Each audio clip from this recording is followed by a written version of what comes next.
kids? Oh, live? What's going on, everyone? Welcome back to the Other Comic Show, joined by Dade and Joe's Doolin. What's going on, guys? What's up? Nice. I'm in a good mood. We've been having good weather here. I had to work all weekend, but I did get some outdoor work in outside of my regular job work that I did this weekend, so that was good.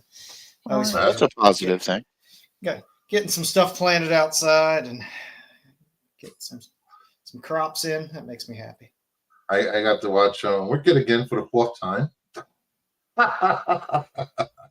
What? God, I love that movie. Wasn't one time too many? No, it wasn't. It was actually 3 times not enough. I needed more watch time of Wicked for everyone. I will say I watched the most recent Hellboy movie, which was how was that? That was not good. That's the best way I could describe that movie. Not good. I like the first Hellboy movie. The second one, was it the Golden Army or whatever it was called? As long as Guillermo del Toro is doing them, I like it. Yeah. Outside of that, no, not so much. But this most recent one, it had the production quality of a Lifetime movie, and about the same acting. There was one good actress in it. The same acting as a Lifetime movie. It was so 2 steps above Gal Gadot's acting. Okay. Yeah, it was like, around like Meredith Baxter Birney level of acting, maybe. It was bad. It was just bad. Here's how behind on movies I am. I just watched. Sorry, hold on. I just watched Guardians 3. Oh, you are far behind. And I actually enjoyed it. It's pretty good. I would say I would give the most recent Hellboy movie 4 Cravens. That's how I. Ooh. Let me raise you your 4 Cravens. So let me meet your 4 Cravens and raise you 5 Madam Webs. I think one Madam Web Craven was pretty bad. Cravens. I don't know, Craven was pretty bad. But Morbius was better than both of those movies, I will say. It's Morbin time. It's Morbin time. That movie did not deserve the hate it got. It's a decent movie. I don't know how many times they had to say Callisto in Craven, but it was about 70 times too many. I figured out what her name was the first time they said her name. I didn't need it repeated 70 times throughout the movie for no reason. I am going through a little dilemma. I am going to make a What the F CGC video this week. What the F CGC or What the F FedEx? Because CGC mailed out my 25 book submission on the 20th. Scheduled to be delivered yesterday before 8 p.m. I had planned out to do a unboxing video. Everyone saw the submission video me and Joe's did with the market stuff. And my box is still sitting in Florida. Really? Even after I called up the FedEx operator. Where is it sitting in Florida? Is it still sitting like CGC printed a label and it's still sitting with CGC, or is it dropped off at FedEx and still sitting with FedEx? Let's see where it is. Hey, fellas, I'll be right back. I'll be right back. Go ahead. We dropped the dead weight now. Now we can have a fun show. So they printed the label, created the label on the 19th in Sarasota, Florida. I heard that you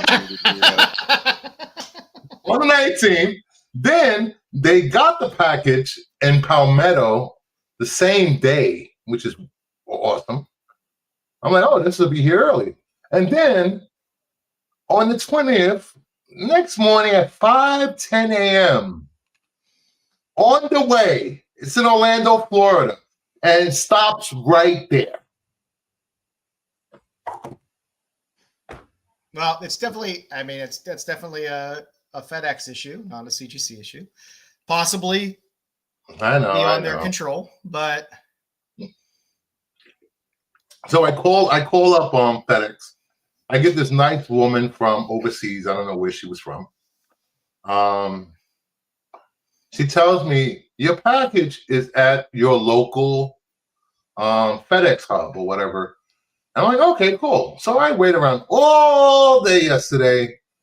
And then I get the scheduled delivery time goes from by 8 p.m.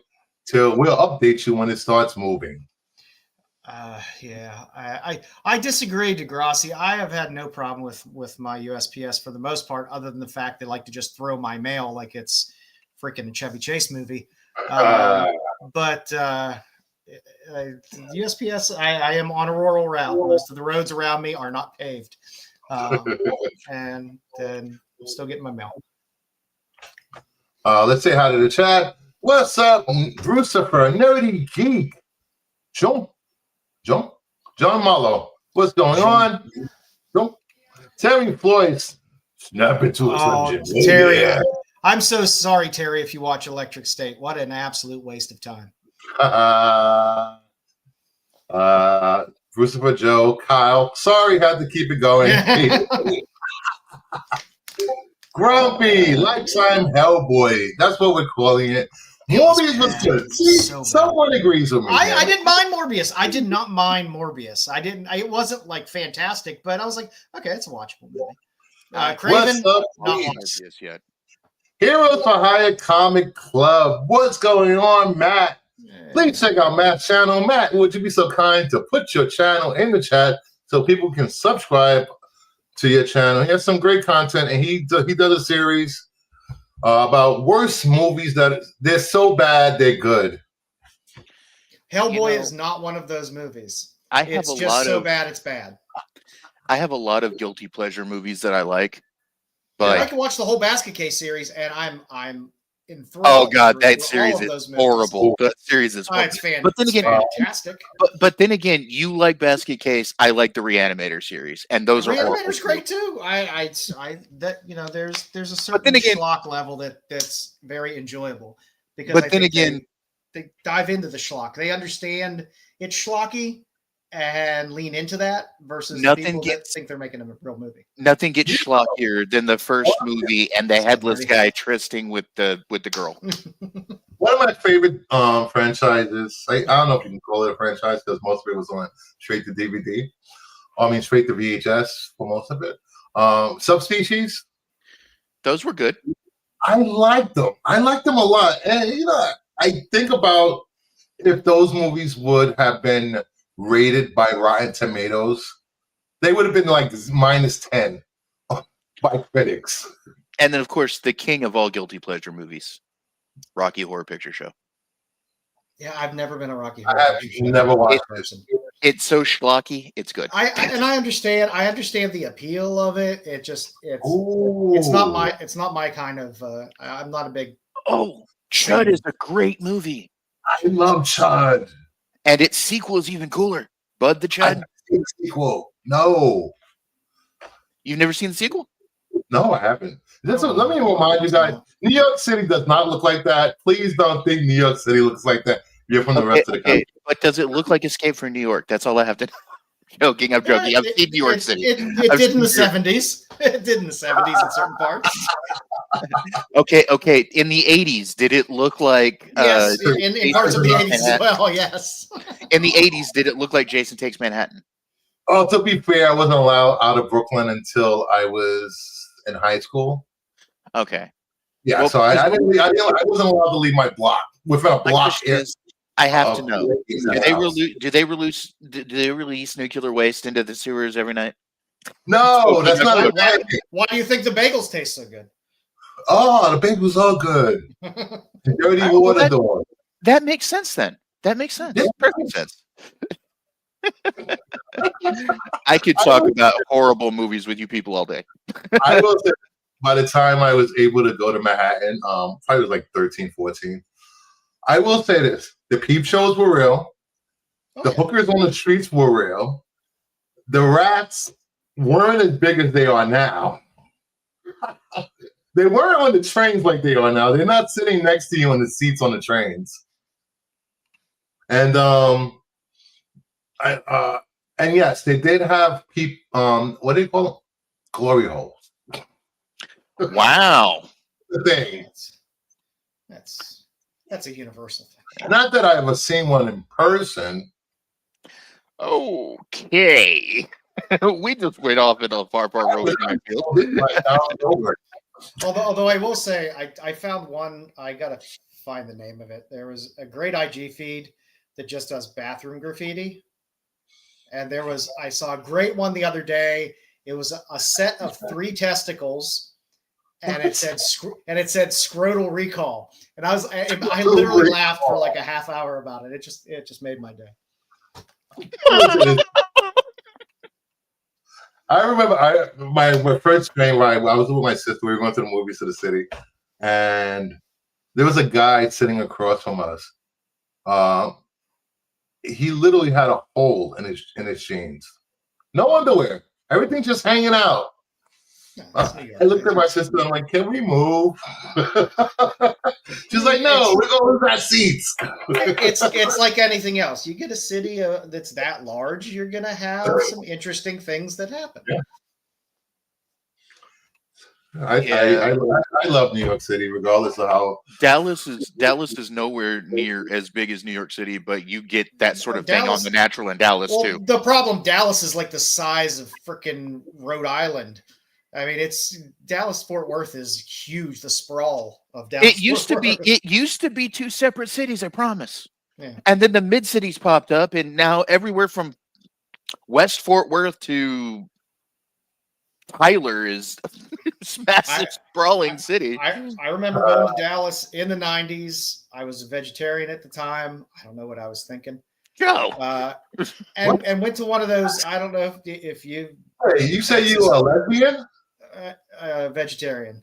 Oh, but the same thing. Not a vegetarian. Not a vegetarian.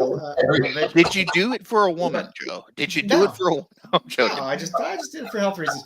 But in Dallas, they got the baked potato places. You go and you get those baked potatoes that are the size of like a baby's head, and I was like, I just want cheese or whatever. I was like, I don't want any meat on it, and they were like, oh, you don't want meat on it, so you want pork? I was like, no, I don't want pork. I don't want any meat on it. Oh, bacon. You want bacon on it? There we go. Vegetarian, kick him off the show. I said that was many moons ago. Bacon is my spirit animal. Hold on, I have some new clips for this. You are the weakest link. Goodbye.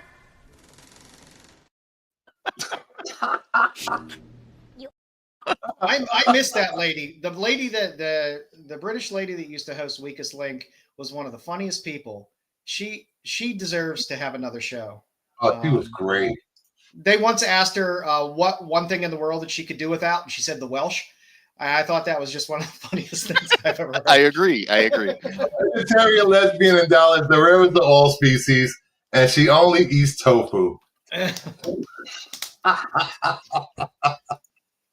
Oh my God. What is going on tonight? What are we doing? No, I don't know. I don't know what's going on.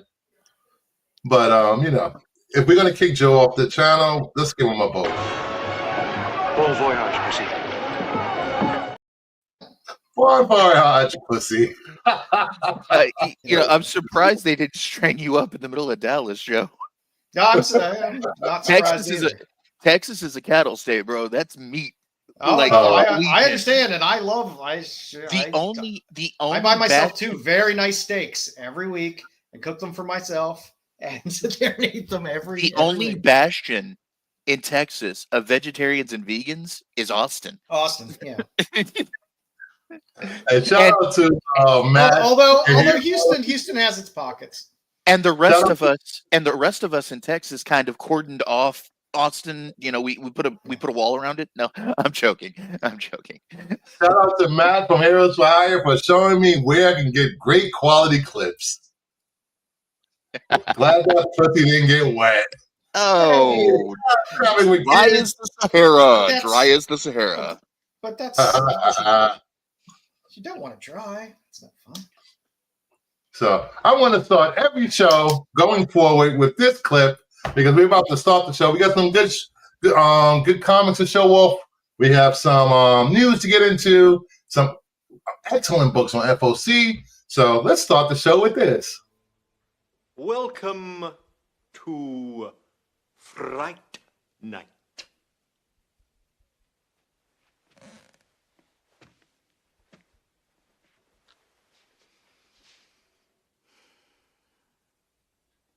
For real. I love that movie. That is an amazing movie, and That's my favorite movie of all time. one of the few cases where the remake was not bad. I like the remake. The remake was okay. Now I'm gonna watch the remake. I'm gonna watch both movies back to back tonight. My favorite part is when what's his name, Jerry? He goes, "Hey, baby, hey, baby." I was just like, what? I will say love this it. though. I will say this though about that remake. R.I.P. to Anthony Yelchin. I think he would have been a great Fright actor. Night too. I'll admit it. I like Fright Night too. But it's basically just a rehash of the first movie. Yeah. With a little bit of a different skin on it. Only 5 more days to the weekend. I hate you, Grumpy. Hey, Grumpy. I had to work all weekend, so I'll be going on 12 straight days by the end of the week. Grumpy, we're gonna vote you off the island, buddy. Don't remind me that it's 5 more days till the weekend again. And if anybody brings up it's 5 more days to the weekend again. Hey, try not to suck any dick on the way through the parking lot. Hey, you, get back here.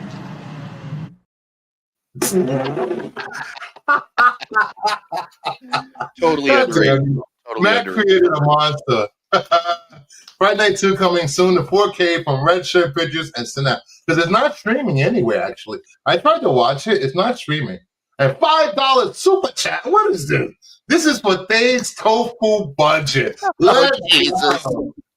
I do not eat tofu. Eat tofu, guys. There's nothing wrong with tofu.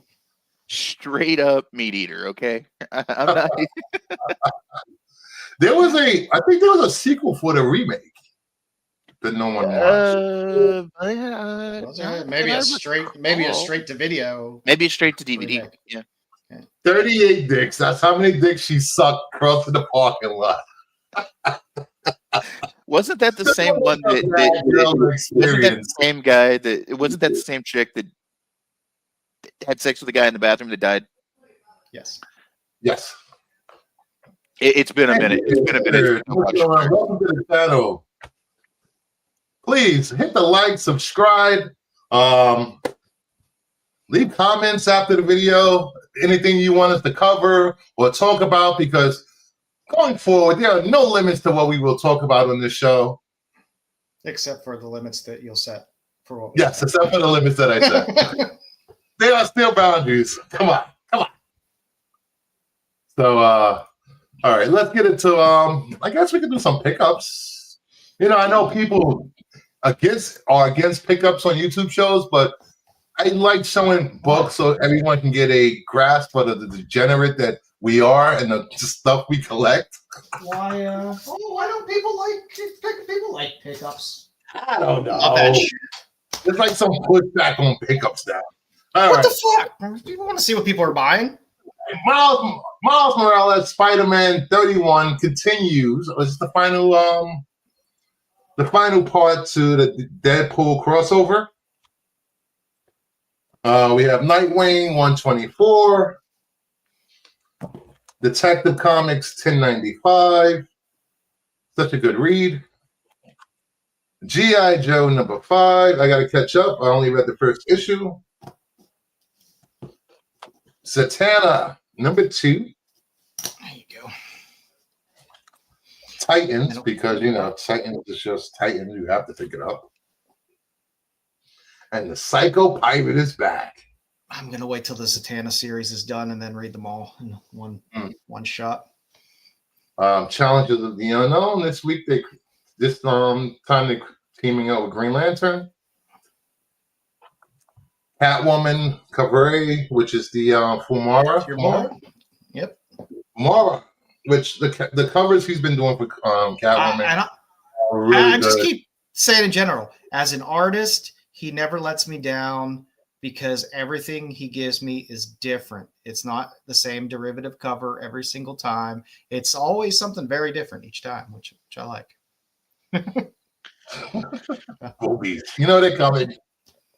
I picked up 9 Michael Turner covers with his autograph over the weekend. Oh, nice. Nice. Ooh. I love Turner Turner. was amazing. World's Finest 37 is still the most consistent read of any comic book, and the storylines have been great. And you don't get writers on a book past 30 issues anymore, unfortunately. Absolute Batman number 6. We have the Dan Panosian book, The Last Boy. There you go.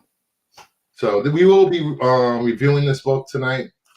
So we'll let you know how it is. One World on the Doom number 2.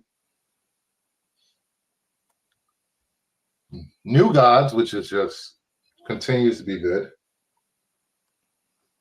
Had to pick up Absolute Flash number 1. Decent read. Still waiting on my 1 in 25 cover. How is that Absolute Flash number 1? It's actually really good. Haven't had the I chance won't say to it's read really good yet because they just started, but it was decent. It's really good for a first issue. We've seen some bad first issues here. Yeah, that I won't disagree with. Some prison, more prison. This is New Gods number 4, prison. What's this? Marvel Rivals. It's Jeff. It's Jeff. I got 5 more of these coming. I just checked my T4 orders. Never I'm like, sleep on all right. And see, that right there would be a cover I'd chase because I like Jeff. Never sleep on Jeff. I got 5 more of these coming. I didn't realize it. Psylocke 5. And Psylocke, yeah. Rivals. Yeah. That's I'm good still pissed Avatar off Rivals. because the Capcom Marvel covers are so much better, and They they are. just got pushed right under the rug once the Rivals covers. I think start dropping. once the hype dies down for these rival covers, the versus covers will start to pick. People will start looking back for those issues. They're good. They were good. Oh, covers. Marvel versus Capcom, yeah. Yeah. New Champions, Sowie. Sowie. And since we have people from Texas watching or here, Sowie. Catwoman 74. Panosian. Let's go. Panosian. Nightwing 124. Who did this cover?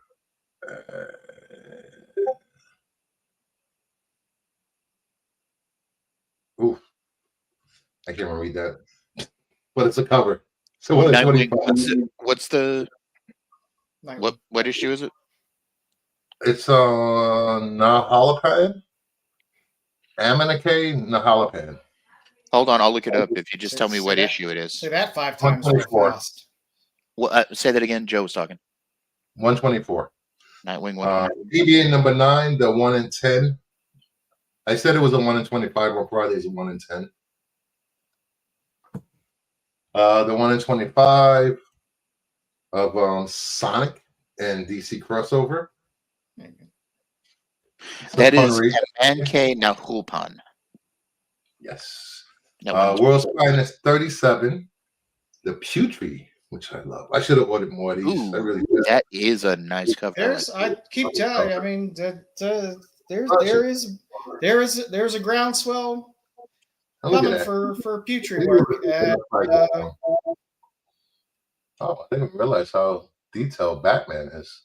don't forget, there's a nice Putri new Avengers cover of White Tiger as well. That's out there in the old back issues. We got Silverhawks number 2, the Lyrics Sleep. Of course, it's another Lyrics Lee. And you know what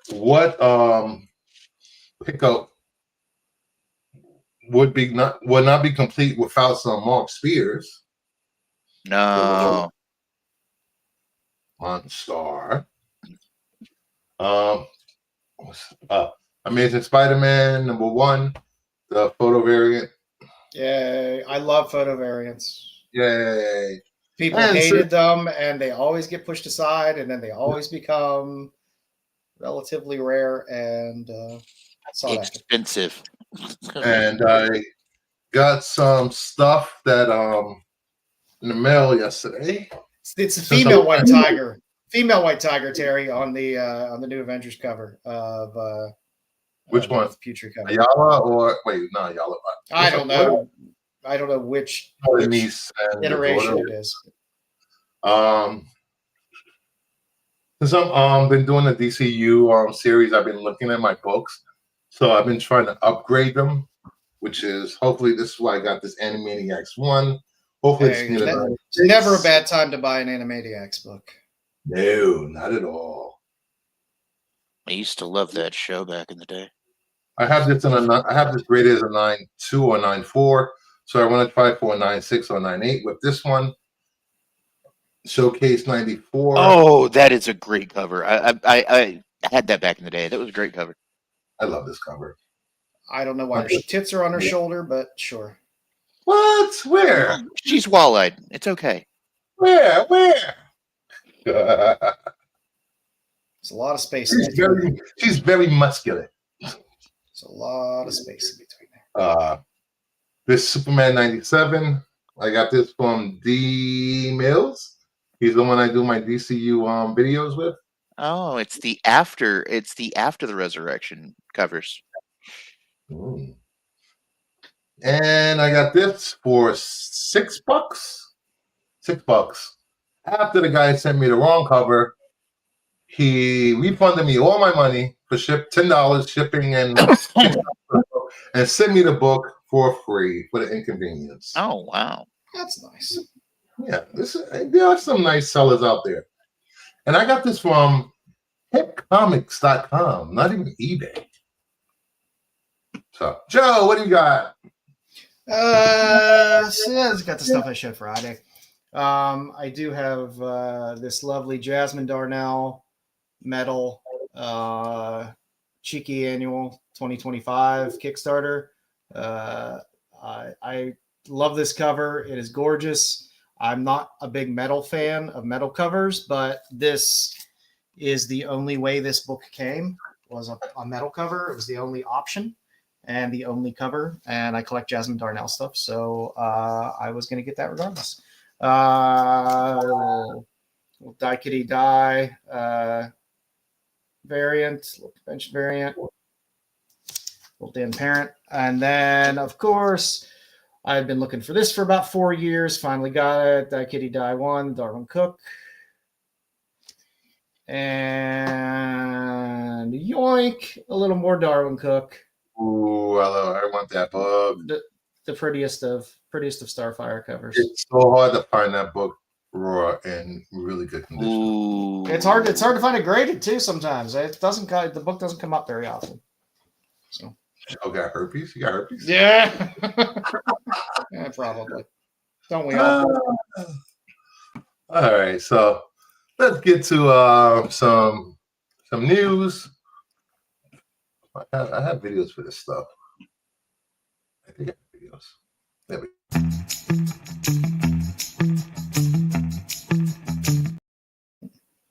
Yay, we got some nerd news. First up, Warner Brothers is in talks to sell Coyote versus Acme to Catch Up Entertainment for around $50 million. The distributor just recently released A Day the Earth Blew Up, a Lonely Tunes movie. Oh, what am I doing here? What happened? Did I miss something? Did something happen? There we go. There you go. Sorry about that. And we have Brian, Master of None, joining us. What's going on, buddy? Hey, how you doing, Brian? Long time no see. I'm good. How y'all doing? Good. Whoa, holy crap. He lives. He's here. All right. Unless rare, once in a lifetime occasion. How's everybody doing tonight? Pretty good, pretty good. Good to see Well, you. I'm breathing. Me too. It's better than not breathing. A little labored every once in a while, but you know. And here's some lore for all you new viewers of the channel. Brian, Master of None, was the person that convinced me to start my own YouTube channel and not just hang around on Movie Madness Entertainment. Thank you, buddy. Don't put that on me. God dang. I am putting that on you. That is a lot of people have to responsibility. suffer because of you. Uh-huh. Don't put that evil on me, Bobby Terry. That's what I'm saying. I don't put that evil on me, man. Getting to this topic, But no, congrats, buddy. the day the Earth blew up, it felt horribly in the theaters. And them going ahead and trying to get the rights for Coyote vs. Acme. Unfortunately, all these people that were vocal about Warner Brothers canceling anime and hating animation and blah blah blah blah. Warner Brothers sucks. Zaslav sucks. Didn't show up. They stayed home, sat on their hands, and bitched from online about nobody wants to go see this movie. That's how it works, bro. Why would you go out and support something like that, you know, and not be a hypocrite, you know? Where were they? Exactly, Degrassi. You know, what people fail to realize that are just hating the hate is these Acme characters haven't been popular since what, Looney Tunes? And that's what, 30 years ago? Yeah, because that was when they made like somewhat recent content. That was with the Animaniacs and you know, Tiny Toons. Tiny Toons. When was the last time Snow White was wildly popular, but they still made a movie? Wow. Yep. Yeah. I see, but stories like that, I mean, I think we're like more universally loved throughout time, kind of deal. Like, you know, that includes literature. But Yeah. I don't know. Yeah. You know, it's Well, the Snow White story goes back several thousand years. I mean, the roots of it anyway. So Yeah. I just had this conversation last night with somebody. But you know, Snow White wasn't really the most popular of the Disney princesses at all. So Cinderella was arguably more popular, sure, but yes.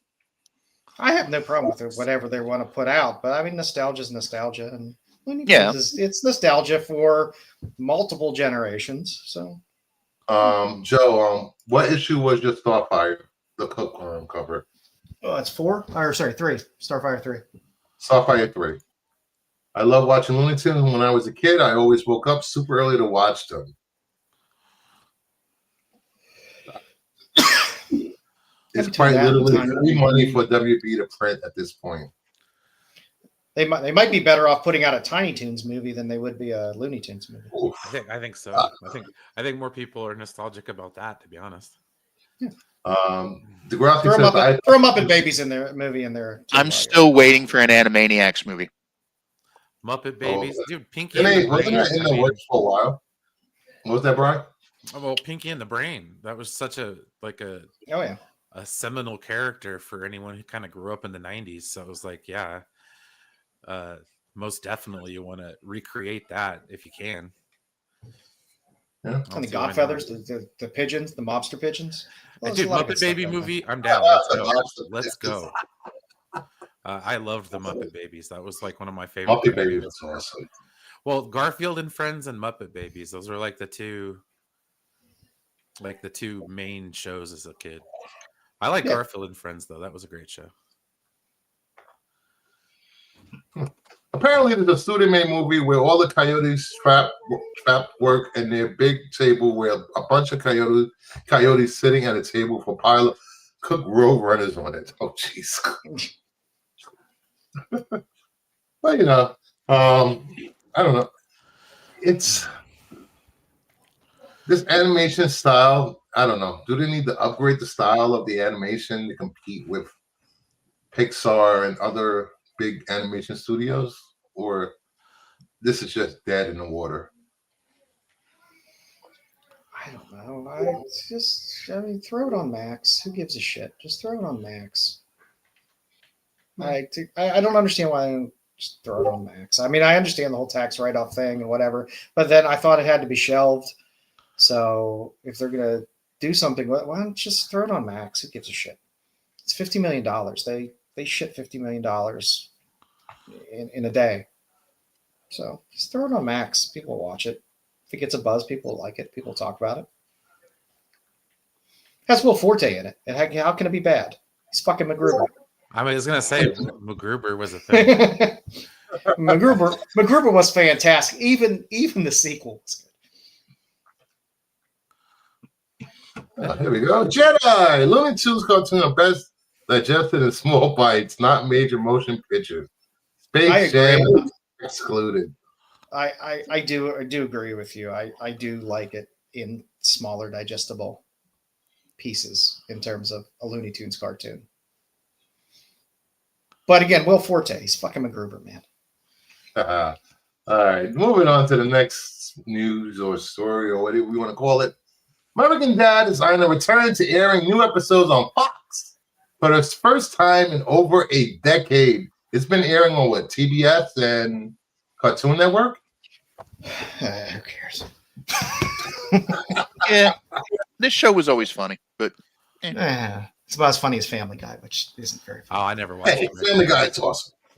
I like Family Guy as a staple, but Yeah. American Dad, I never got into. That's Really? that's why every other major animation that's been around for a long time, like The Simpsons and South Park, despise Family Guy. It's lazy. No, I can't. I don't know. It's been like 20 years since I watched a Simpsons episode. I like this show, but that's because I'm a Roger fan. So I love the theme song. Hey, Roger. Roger's awesome. I mean, don't get me wrong; it's a great song. It's catchy, and I like, for the most part, I enjoy, what they got going on. But not that. Yeah. I just always like Family Guy better. I don't know. And the Star Wars specials are my favorite. So. oh yeah, those are great. Well, I watch American Dad when I can watch Squidbillies. Dude, Squidbillies was fun too. Never seen that. Was I'll say fun.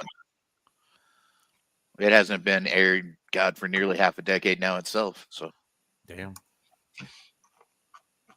All right. And finally, it wouldn't be news if we didn't talk about a superhero project.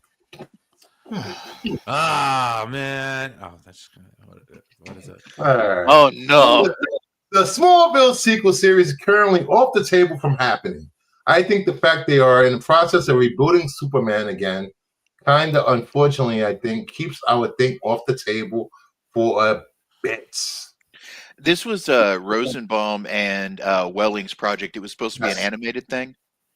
Yes. But again, James Gunn doing his thing. Welling did talk. Welling said on his show that he talked. Not Welling.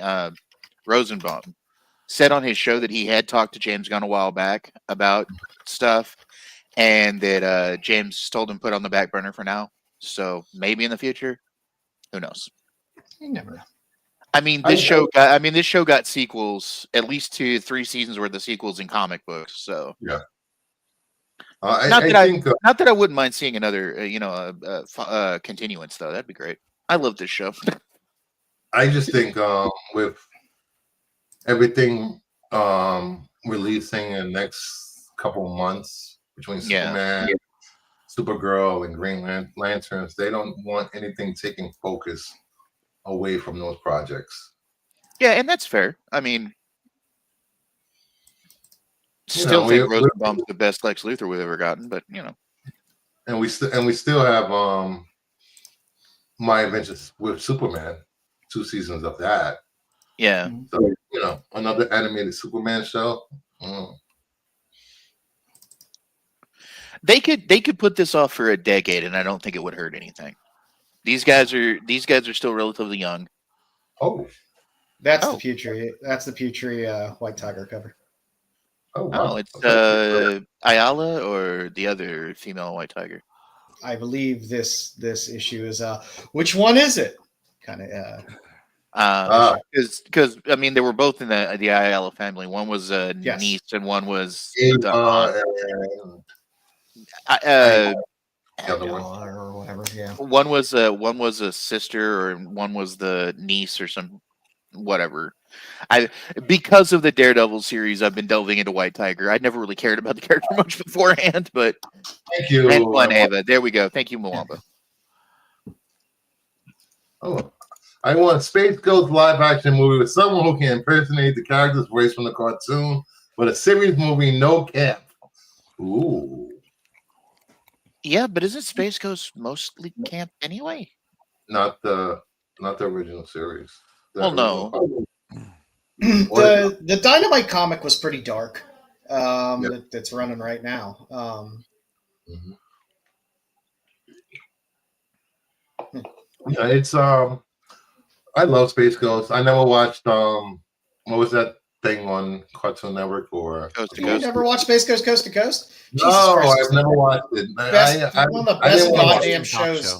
ever on goddamn TV. It was one of the best That's- fucking shows. Where I got the idea that Space Ghost was campy, because that show's campy as fuck. It was like the staple of early Cartoon Network, right? Yeah, it was the early Adult was the Swim, pillar. early- It was yeah. the pillar of Adult Swim. It was what started basically Adult Swim because half Yeah. the people that did the voices on there went off and did Aqua Teen Hunger Force, C Lab, and all that other stuff. Yeah. It's funny. I just didn't gravitate towards those shows and watch them at all. Oh my god, that's that when Adult Swim would come on, that was a block of time that I don't care how drunk I was at the bar, I had to make it home to go watch. Drunk at the bar. You drunk at a bar? Never. Drunk at I used to be drunk at a bar every goddamn night. I wanted to be a drunk in the bar, but they threw me into public. Anyway. All right, let's get to some comic book stuff. We're gonna take a look at some comic books that you should be finding in the wild. Some keys. Should you buy them? Should you leave them? Are these characters worth having in your collection? And first up, I gotta make an intro for this. We have Avengers number 10, which is the first appearance of Speed, last sold for $15 on 2/12/25. CGC 9/8 high was $475 back in 2021. Last sale was $59 on 3/4/25.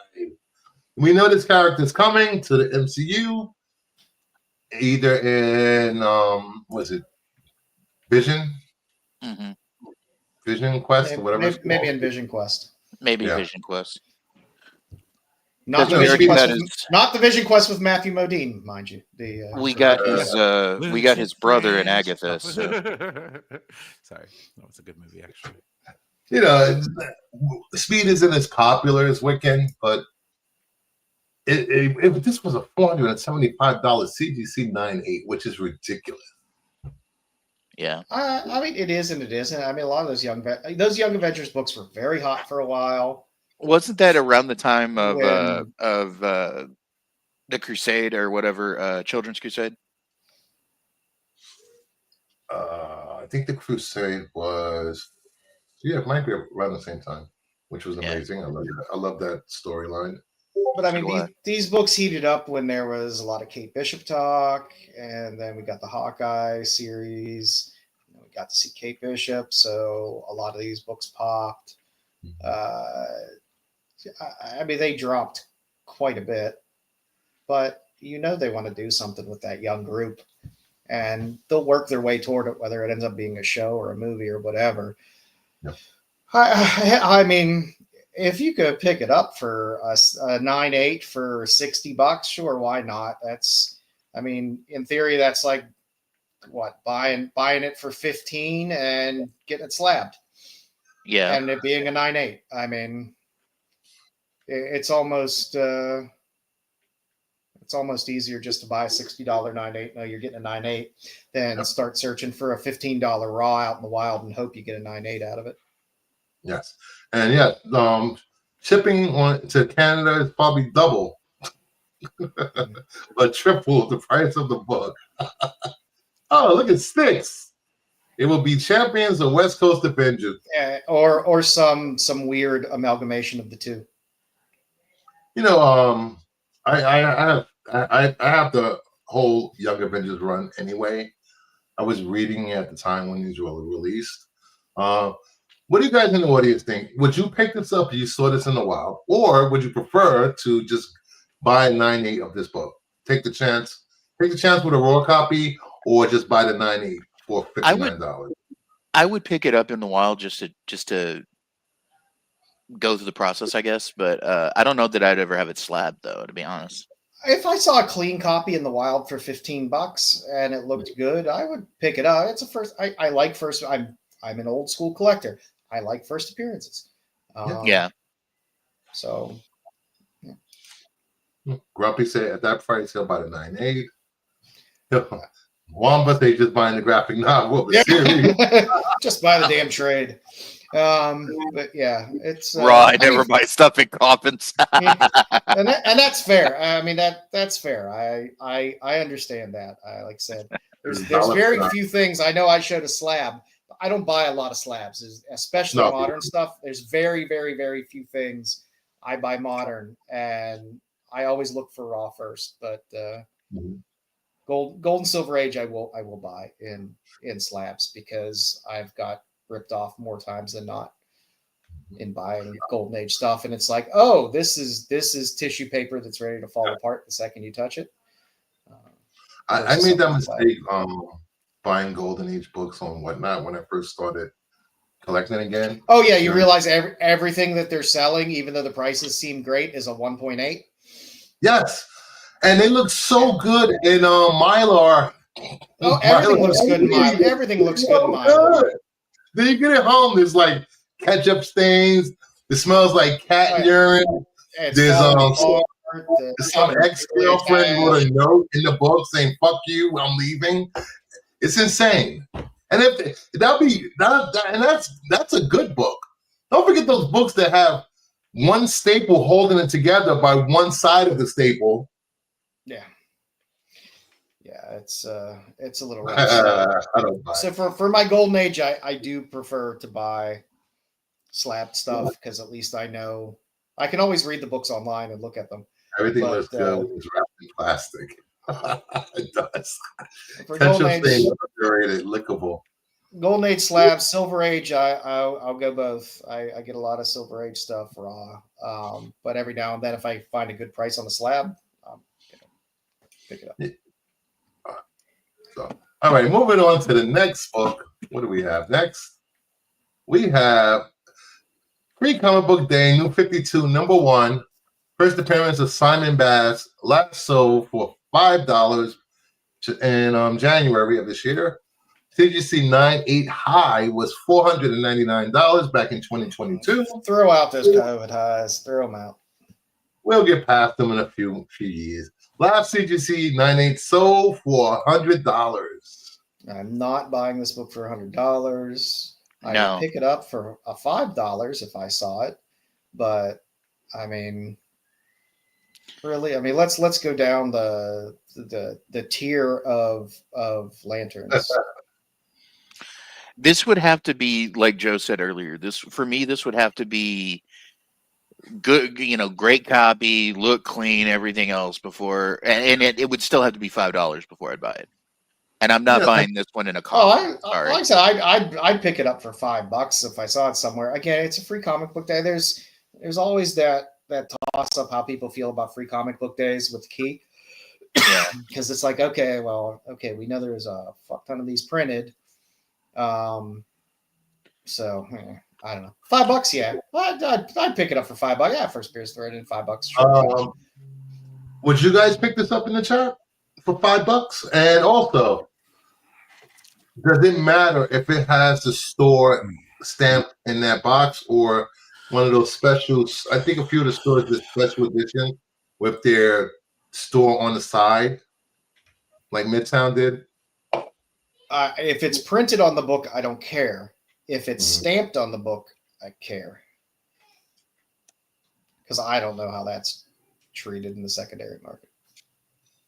Here we go. Super Wonder fan here. Liking Superman and Wonder Woman together. $5 in increment. Come on. Yep. There's people out there that want that Diana connection, man. I'm with you.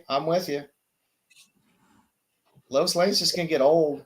He ain't gonna keep blowing that back out of that thing. He needs Diana. Diana doesn't want him. She's in mourning. All right. But Simon Bass is a Green Lantern. He's not. Yeah, I like that for $5. If you can come across that in a bin for $5, yeah, sure, why not? I'd buy it for $5. I wouldn't spend $100 on it for a 9.8. And the odds of him showing up in the Lantern series Well, you never know. can be pretty high if they go into a second season. I like flipping a $5 for maybe a $25 later than than buying it at $100 and hoping that something happens and maybe it does, maybe it doesn't. I don't know. Yeah, true. All right, next book we want to talk about Batman 567, the first appearance of Cassandra Cain, Batwoman, last sold for $33 on yesterday. A CGC 9.8 high was $400 back in 2022. Last CGC sale of 9.8 was $170 on the 3rd of this month. I like this in a high grade of Raw. The Batgirl series did not get canceled. They are continuing it. So that's good. So we're going to get a second story arc in that title. So we got her back, and we're seeing her now a little more. And it was a decent series. The art was beautiful in it. So yeah, I mean, $33 for a reoccurring Bat character. Why not? Yeah. Yeah, this is probably one of the cheaper appearances of some of the Bat family. If we think about it. Yeah. I would pick it up in a high grade. There's also it's a horrible cover, but here we go. I want to do it. There's also a highly sought after newsstand. I would want the DCU variant if I were going to pick this up. No, there's But not. sure. there is no. It's past that time. Oh, there is no. Okay. Yeah. I think the newsstand goes for almost double. What year was what year was this? This is let me see. It was 90 late 90s. That's what I was guessing. I just can't. No Man's Land, so it's 95, 96, somewhere in there. It's part of the No Man's Land storyline. So at least you're at a point where newsstand actually kind of means something. A little bit. 1999, July of 1999. 99, yeah. Yeah, I mean that's close enough to when newsstand means something. I mean, you definitely have far more direct than you have newsstand at that point. Yeah. So that's something. So that I get. What bothers me is like, oh, here's a Bronze Age book from 79, and there's a newsstand premium, and I'm like, well, most of them are newsstand anyway. Yeah, there's a time when that newsstand barcode was there, and there was no directs anyway. It was just a barcode there. Yeah. So yeah, this isn't bad. Like I said, you come across this in a really nice grade for $33. It's a solid. Yeah, it's a solid Bat family first appearance. David King again. Horrible cover, but another poor breast placement. But it is what it is. Right. A little bit. Blueprint on DC logos for that's what they is correct. I do not print DC logos, damn it. People do, but I don't. All right, the next book up, we have Invincible Iron Man #7. God, I hate this fucking cover. Riri Williams cameo. Last sold for $33 on the 21st of this month. CGC 9.8 high was $500 back in 2023. Last CGC 9.8 sale was $100 on the 17th of this month.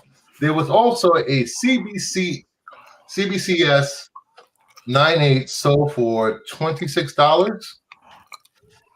Hey, I mean, if you want to know what Mary Jane would look like if she did a lot of meth and what her face would look like, there you go. There's a cover for you. This was the worst Mary Jane I've ever seen. I despise this. I dislike this cover so much because Mary Jane is Mary Jane is hurting. And it's like let me find a reference. Let's go with Taryn Manning for that is Mary Jane artist reference. Mary Jane with a very a heavy bronzer. Slapped with a bag of hot nickels. You know, we just got confirmation that Ironheart is releasing in a few months. It's one of those things too, where there's like 4 books, it's 3 or 4 books, where it's like, if you're looking for re-respec, where to go. You got this one. You have the 3rd printing. You have number 9. You have isn't she on the cover of one, but she's not in the go. I forget the way. I'm not a huge Riri fan, and I'm it's definitely so not weird. a fan. There's I hate this cover. This is a horrible cover. Yeah, like this is something that doesn't deserve to be slabbed. This you buy this and put it in a box and be like, I hope I never have to look at that again until I'm ready to sell it. Styx says Ironheart will not be good. Sell now. Styx, just remind you that Styx hates everything that's not Doctor Who. They keep pushing her, but nobody cares. This generation's Nova. Yeah, I mean, I don't mind the concept of Riri.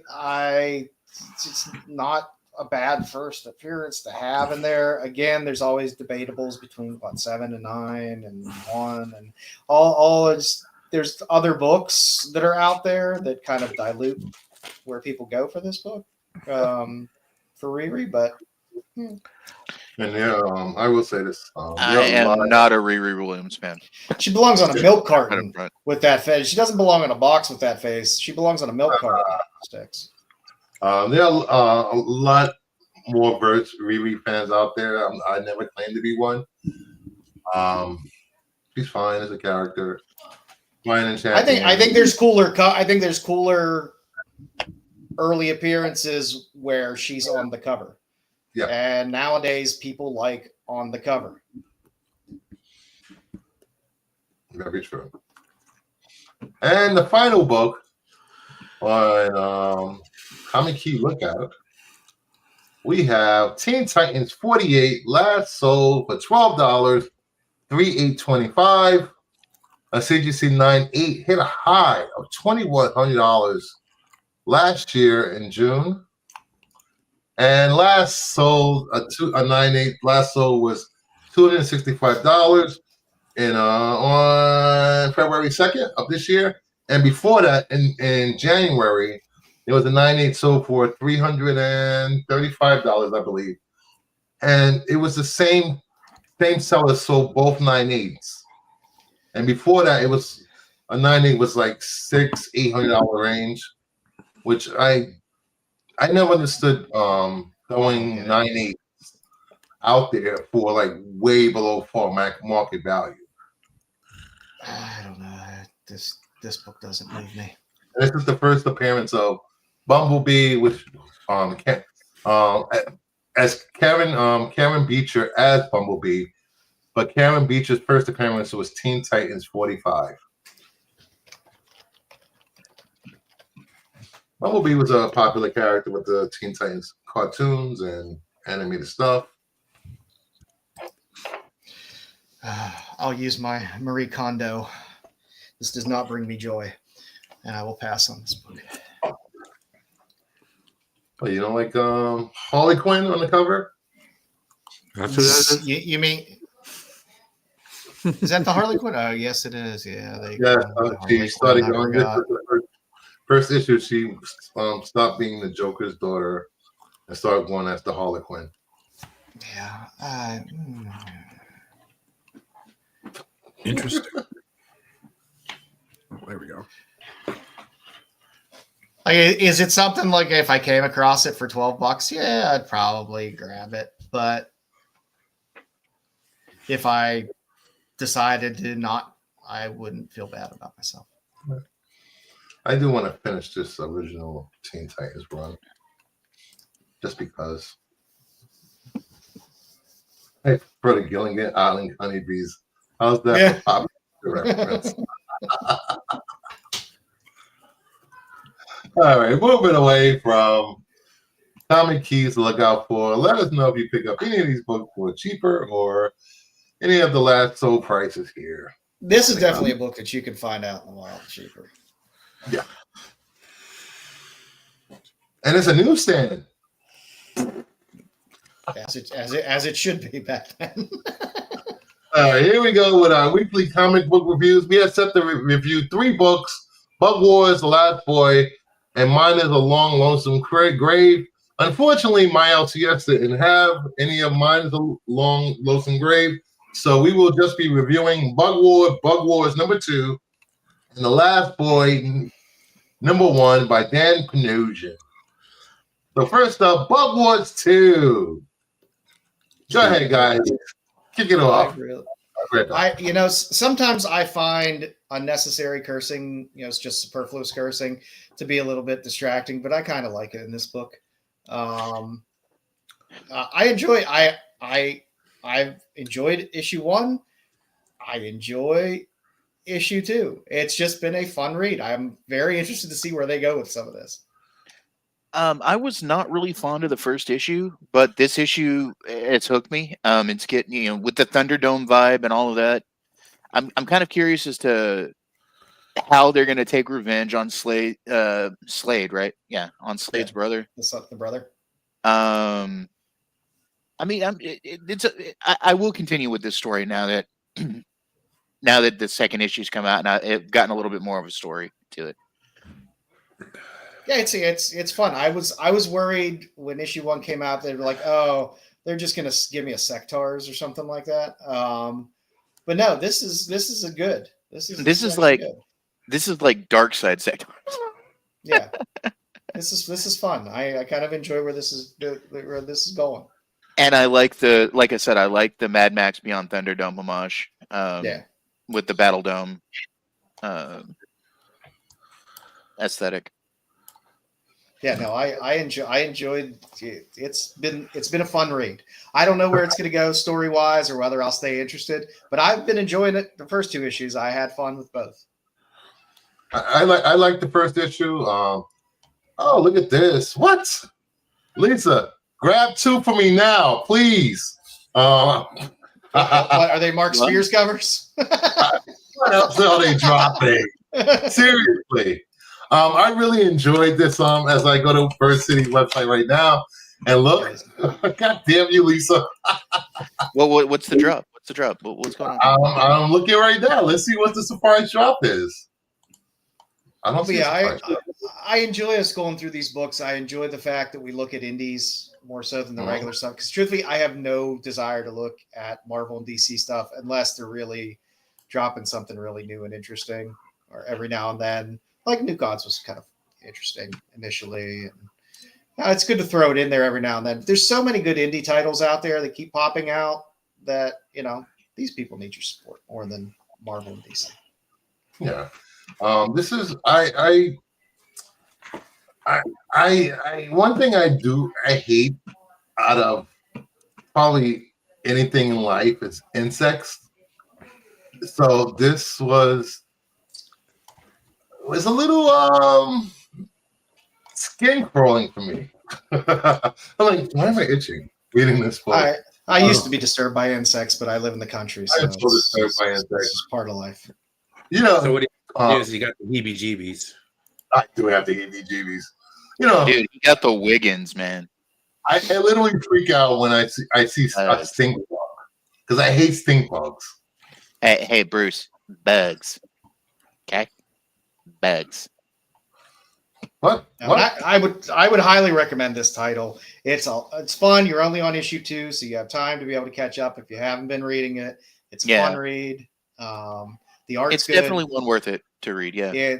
It's not too wordy. It's not like they're not giving you some huge backstory. They give you information at the end of the comic if you want to delve into a little more backstory. But I like how they don't cram that all into the panels to feed you a shit ton of backstory and reading, and just kind of let the action carry things through. Yeah. True. But it's I think it's going to be an interesting read because I definitely want to find out what happened to their father, why the bugs killed him. Yeah, and why it's all tied in. Yeah, and why he's shrinking down to bug size. Yeah, like it's almost like he might be half bug himself, maybe. Yeah, it's interesting. It has me teased enough about that, but plus I'm just enjoying reading each issue without even worrying about where it's going to go, which is rare for me reading a lot of these books. Because a couple of the enemy bugs had called him a maggot monk. Yeah. And he's like, I'm not a bug. And they're like, right, Jan. Sure, Jan. Yeah. Yeah, and there's definitely some reason why Slade is. Wait, not Slade. What's Slade's brother name? I always forget the brother's name. All right, there's some. Besides, there has to be some reason why he is so freaked out by bugs. Just not just because his father was killed by bugs. I mean, aside from the fact that he got to watch his dad, got to see his dad in the state of being eaten alive. Yeah, he has a little PTSD. Kid, though. He has a little PTSD, so he's taking it out. Just a little bit, just a little, just a little, All right, and the next book up, The Last Boy #1. All I have to say about this book is fuck Peter Pan. He's a dick. He's always been a dick. Peter Pan has always been an asshole. Peter Pan? Okay. No, first of all, but it's very fun. That Pixie, it's a great book. The art is beautiful. Okay, yeah. I'm probably going to continue with this one too. But look, man, you want to blame Peter Pan for this story? No. What you got to blame is that Pixie that keeps being in his ear. Because every time he does something heinous, it's because Tank's in his ear, man. Oh, if I had a little pixie with an ass like that, I'd probably do some horrible things as well. Wow. You guys are so easily swayed. Yes, I didn't know there was homework. I was like, oh damn, I didn't read. But no, it was a fun read. You got Peter Pan. You can read it later, Brian. Peter Pan's still an asshole, but it's like okay, everything's kind of worked out. There's not necessarily a villain, but he is still acting as if there is a villain and still being an asshole, even though everyone's telling him, no, we're fine. Everybody, we're peace. We have trade agreements. No, you don't have to go after Hook. Oh, you're just scared of Hook. I'm going after him anyway. And Hook's like Peter. I'm paying him. Jesus Christ, man. We're gonna become merchants. It's okay. It was a fun little read. I will say again. I'll throw the picture up. I'll go search for it and grab it. But I also think that this story we're getting on Neverland is tied to the story that Wendy's trying to turn into her editor. And I think maybe Wendy's anger at Peter from her youth or whatever may be making him a bad guy in the story. I don't know. Yeah, this is because Wendy's obviously in her early 20s. Yeah. So maybe her, I don't know, maybe she's angry with Peter, maybe. And Hook is definitely older. Yeah. Well, Princess Tiger Lily's older too, and she's chief of her tribe now. So, like, maybe there's something to this Neverland story that's in her book, and maybe it's her trauma from being at Neverland when she was younger. Hmm. Maybe that's why it's countered to why it's canted to where Peter is evil or being bad or whatever. Now this is people can drool over the Hughes cover if you want, but I still will say the cover that I put down there, Bruce, you'll have to bring it up. This is still that's a badass cover. A beautiful cover. This is the Boom Reserve limited to 125. That's a gorgeous goddamn cover. Oh yeah. Definitely. Not sold out. You get it for $20 on Boom's website. That to me is a gorgeous cover. The Hughes is sold out from Boom. No, you can still get this. Let me go look. And I thought it was I thought it was a gorgeous. I mean, I bought it. Yeah, I didn't know whether this book was going to be good or not or whatever, but I saw that cover and I was like, yeah, I'm buying that just for cover. The sad thing for me, Bruce, is this will be sold out by the time I have money to buy it. Which means I'm gonna have to try to hunt it on the aftermarket. Which is like it's your own Thunderdome all in of itself. Yeah, I was like, yeah, I'll buy this for $20. Oh, it's only limited. It is limited to 25. 125. Yeah. Huh, interesting. And most of the boom reserves are, and truthfully, most of the boom reserves rarely sell out. But and a lot of times, like I tell people all the time, when you're looking for ratios and stuff, like a lot of times, like they have the Hughes up here. Granted, it's sold out, but they were selling the Hughes, I think, for like $20 or initially before it sold out. So Hughes is like 125, 150, which is insane. Yeah. So before people run on the secondary market immediately for stuff that's coming out that week, check the publisher's site if they have a shop, because a lot of times you will be able to find some of those ratios if they haven't sold out yet to be able to snag a copy at a reasonable price. This is on Boom's website, you said? Yeah, Boom Studios. You just gotta go to the shop into the Boom Reserve. So yeah, it was a good book. I mean, Panosian's doing most of the A covers, I believe, so that's nice. The art inside was good, and it's interesting. That's the Hughes. Yeah. Which is nice. It's a Hughes cover. Nice. Yeah. It's not the best Hughes cover I've ever seen. It's not the worst Hughes cover I've ever seen. And I think I will continue to read this book because I liked it so far, and I just want to see Peter get his ass handed to him. So, all right, next up we have Joe's Doings.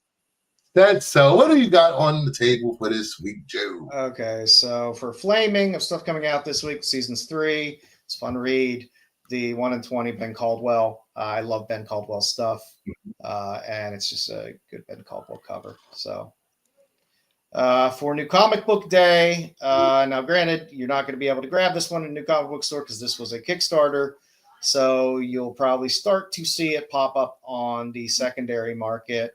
There was a Scotty Young variant on Jim Mafood's Defective Comics, Savage Street Vigilante, kind of a Batman ripoff comic, which is kind of fun. I love Jim Mafood. The entry price for this Kickstarter for the Scotty Young variant was uncomfortably, it was like $50 for this book. And it's not foil. It's not nothing, it's not metal. So you are getting a Scotty Young that I don't know how many people bought in on. So if you're a Scotty Young collector out there, it's a book. If you didn't grab it, might be one you might want to look for, but God knows where that price point is going to end up at, being a $50 out of the gate book.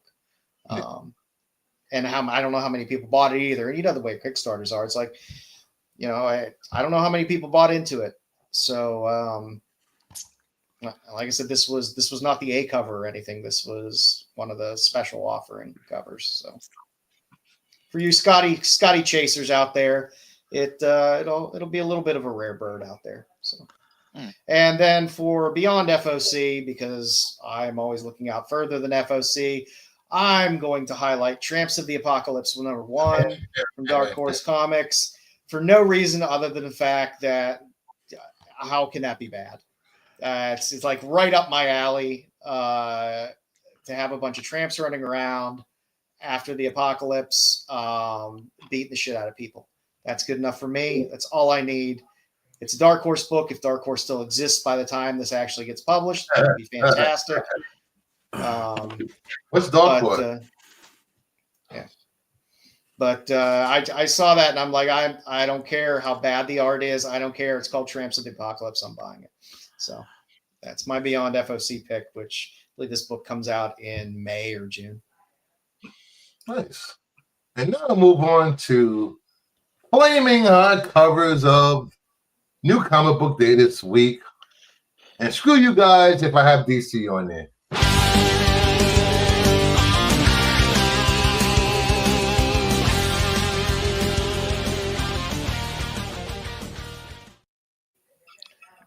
Yeah, my problem, Terry, is I've also invested in those 3 or 4 other really good Kickstarters. I have a problem. All right. At number 10.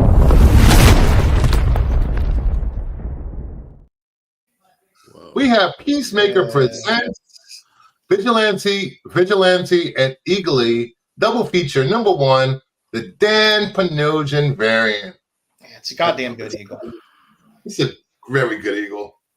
Yeah. James Gunn made me feel for that eagle, man. Do you really want to taste this? I did love it. What was that, bro? I said, do you really want to taste this? They better bring back Eagly for the second season. I'm looking for season 2. That was a highlight of the DC for the last couple of years. So Yeah. take that. That's fair. More jokes. Give me more jokes. You just made dude. Shots fired, Brian. Shots fired. I know, and I don't give a shit. I'm not on here very often. It's like, dude, I got tired of people yakking about the same crap, dude. Cry, Same. cry more. I haven't done a Monday show in what, 3 weeks, 4 weeks? Yep.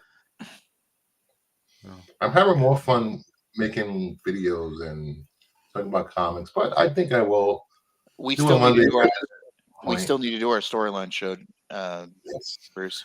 Well, there's just nothing that I've really been interested in. Like, I just started watching like Tulsa King. Great show, by the way. Yeah, it is fun.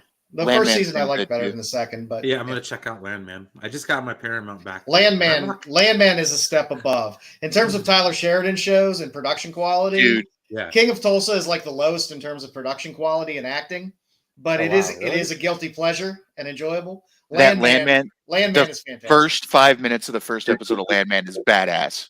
The It's just whole that they don't fucking do a last season series of was great. Yellowstone with it. That's all I gotta say. Holy crap. Although Yeah, that was- 1923 is good. 1923 is good. Pretty good. On if you like. Yeah. Second season's coming out soon, or it's out already, which is nice. 1923 or It's Yeah. coming, I believe. I believe it is. 1923 is out now. It's like halfway Oh, through the season. Okay, yeah. All right. Nice. All right. At number 9.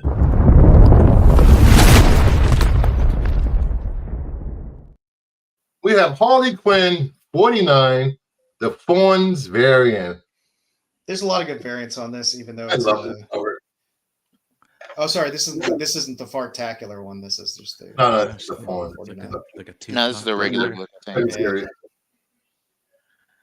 yeah. Forns does nice kind of throwback stuff. Yeah, he's been doing all Guy the who great punched me. Huh? I was just reading the cover. It says the case of the guy who punched me. Uh-huh. Nice. So who's the guy? Well, you'll have to read to find out. Read it. Damn it! That's just too much work. Too much work. Oh, it's okay. It's okay. It's a Harley Quinn book. It's not work to read it. Yeah. Good to know. Good to know. You might be disappointed after reading it, but it's not work to read it. That's good covers. Good covers. That's fair. That's fair. That's fair. At numbers 8.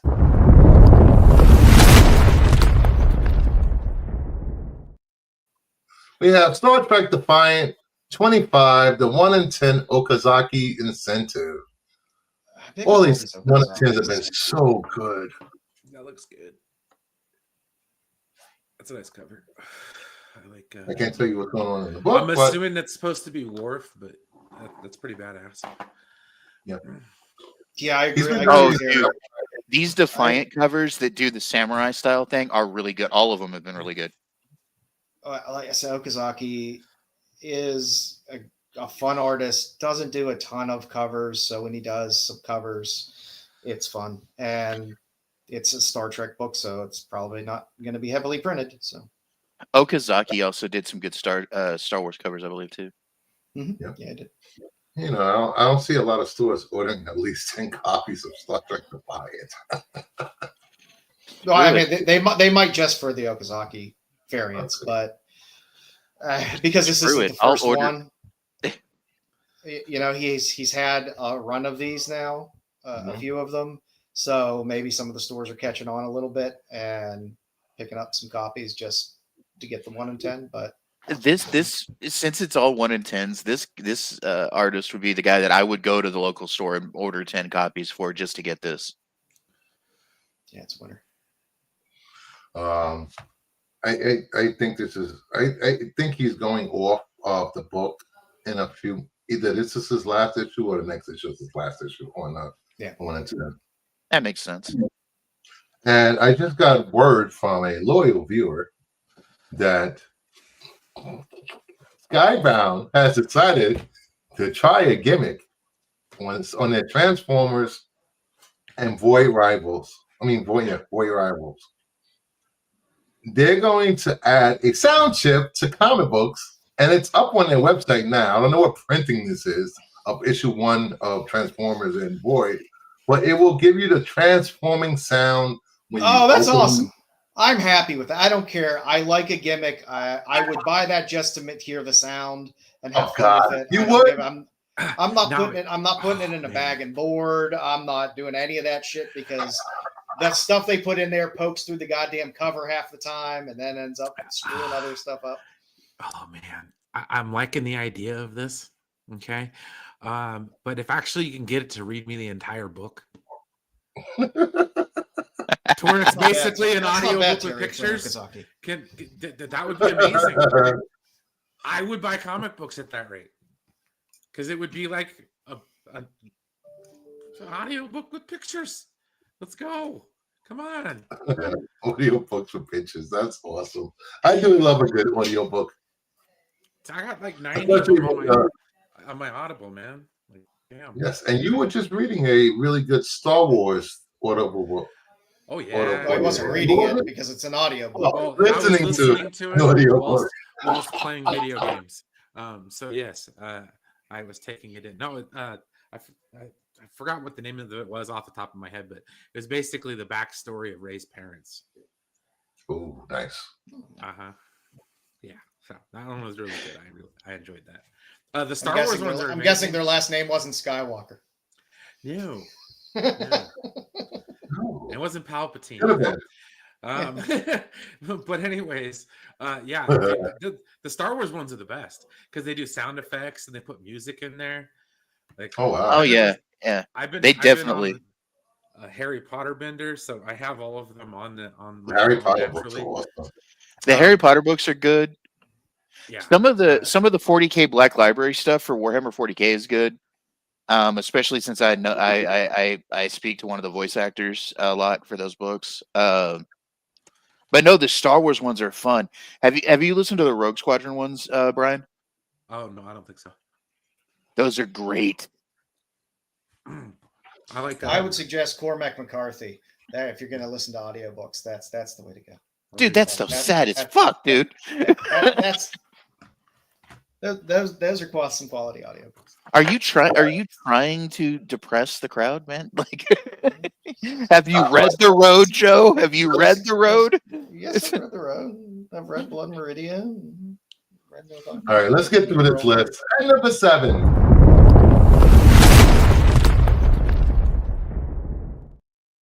We have G.I. Joe 315, the 1 in 10 Portella incentive. Got a little negative. Yo, I don't mind this cover. I really like it. Yeah, negative space is fun.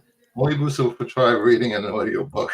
I'm gonna read the book while I'm listening to the audio. All right, buddy? Damn you. See, the key is you do it through Spotify with the Roku app, and then you put on the closed captions so that you can just read it. It is possible. Oh, jeez. All right, I gotta thank you, Archwell, for sending me this. Here is Skybound. It's actually like a Teddy Ruxpin if you think about it. It's called the Sound Chip Edition. I think it's 3 books.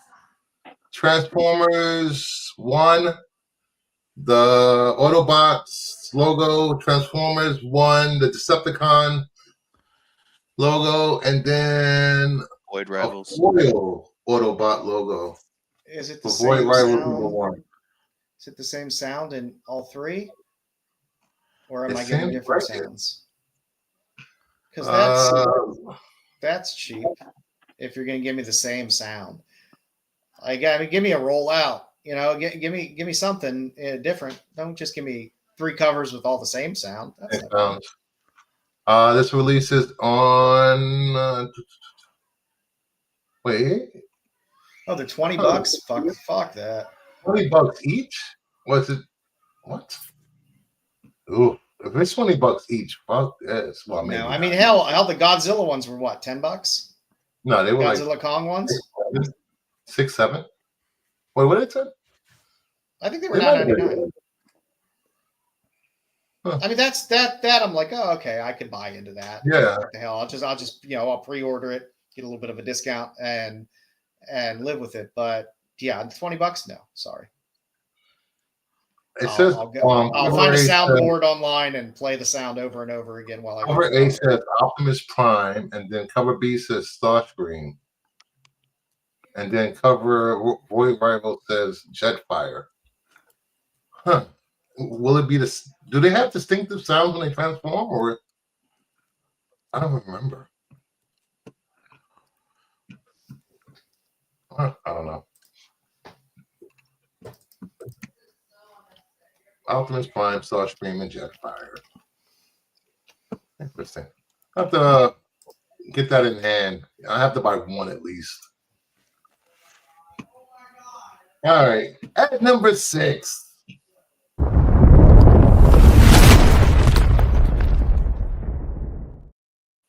We have Absolute Wonder Woman number 6, the 1 in 25 win incentive. This was so different for Wonder Woman cover. I love it. God damn you. Oh, that's good. That is a different cover. Yeah, I guess it's showing her as a little girl in hell. Yeah, I like it. with her demon eyeball friends up there, and Like I said, this has been my favorite Absolute title. So I Dude, you just spent $90 on a shiny cowboy. I did. shiny cowboy. Okay, I missed something. It's a Mark Spears Pickles Bill foil cover. You'll have to show me after the show. I will. Anyway. I like shiny. Everybody knows I like shiny. Dude, I'm I used to buy- insanely cheap. So I used to buy a lot of foil covers back in the 90s. That's all I'm saying. I like shiny, and I like the covers like that Wolverine cover that had the claws through it. Like I like the what was that Wolverine 50? 50. Wolverine 50. Yeah, die cut. At number 5.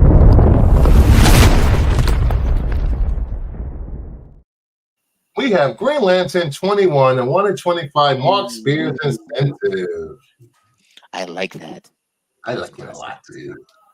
That's But a great. look, because of you guys, I've gained a love for Mark Spears' work. So This one doesn't move me. This one doesn't move me as much.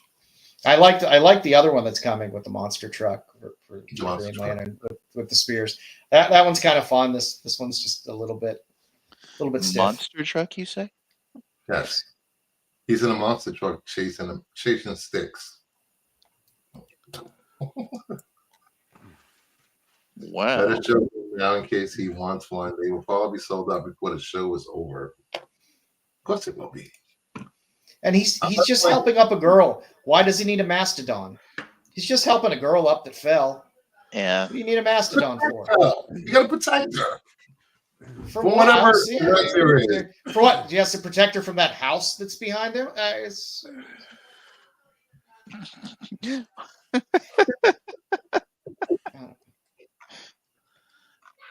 The only thing is with this with it talking about the foil cover, you can't really see it on the website as much, but I'll show you. Here we go. That cover. Oh, interesting. I do like that because yeah. Dom said it looks like he's in Tatooine. Yeah, he does. Jesus Christ! Why? Because there's sand and desert looks like Tatooine. I hate sand. everything goes. You know, Dom, everything leads back to Star Wars. That's what I'm saying. Star Wars. I do like that cover a lot, though. I hate sand. It's coarse and rough. It gets in everything. What was that, Brian? What was that last one you showed? It looked kind of cool. That was for Monsters. Monsters art. Yeah, I think I don't know if I let you read on Monsters 1 and 2. It's a good read. Good art. Monsters 1 and 2 was good. Waiting for 3. Yeah, no, I like the fake Bill. See, I mean, to me, that one's fun and interesting. Yeah, that one's telling me a story. I don't need a superfluous mastodon. But what if we want a superfluous mastodon? I like mastodons. At number 4. Then give me a reason why he's there.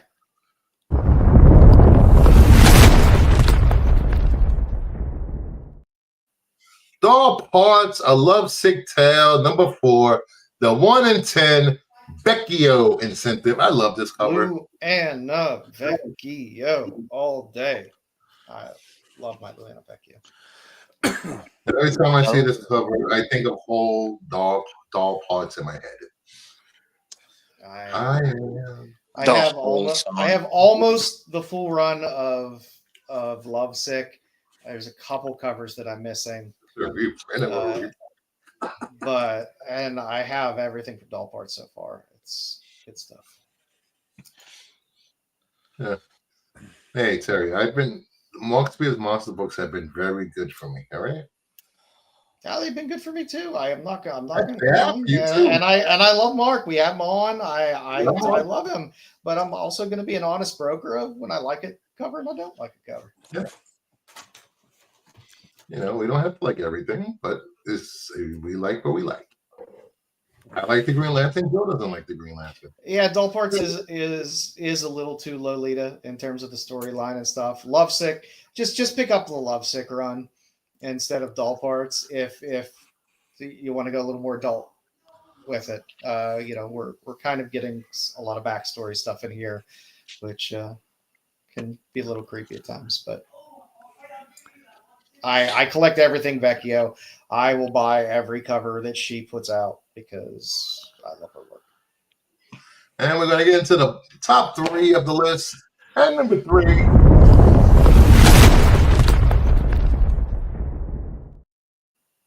Batman 158, the 1 in 25 Bermejo incentive. Yeah, somebody take the throw ball away from the Joker. Bermejo always comes through. Is Joker beating Hush? Yes, that's what it looks like. That's funny. It's always fun to see that. There's a lot of covers. I think there's like what? Yeah, there's way too many covers. Like I wouldn't spend over ratio for this book because there's going to be 8 million covers, so the 125 should be pretty accessible. I got 2 copies for like $8. I was happy. Yeah, I was going to say I pick it up well under ratio. That's fine. Yeah. Don't go overpaying for ratios on Batman 158. Yeah, I'll be out there. I don't even know how many source exclusives up there are for this book. I haven't seen any. At number 2.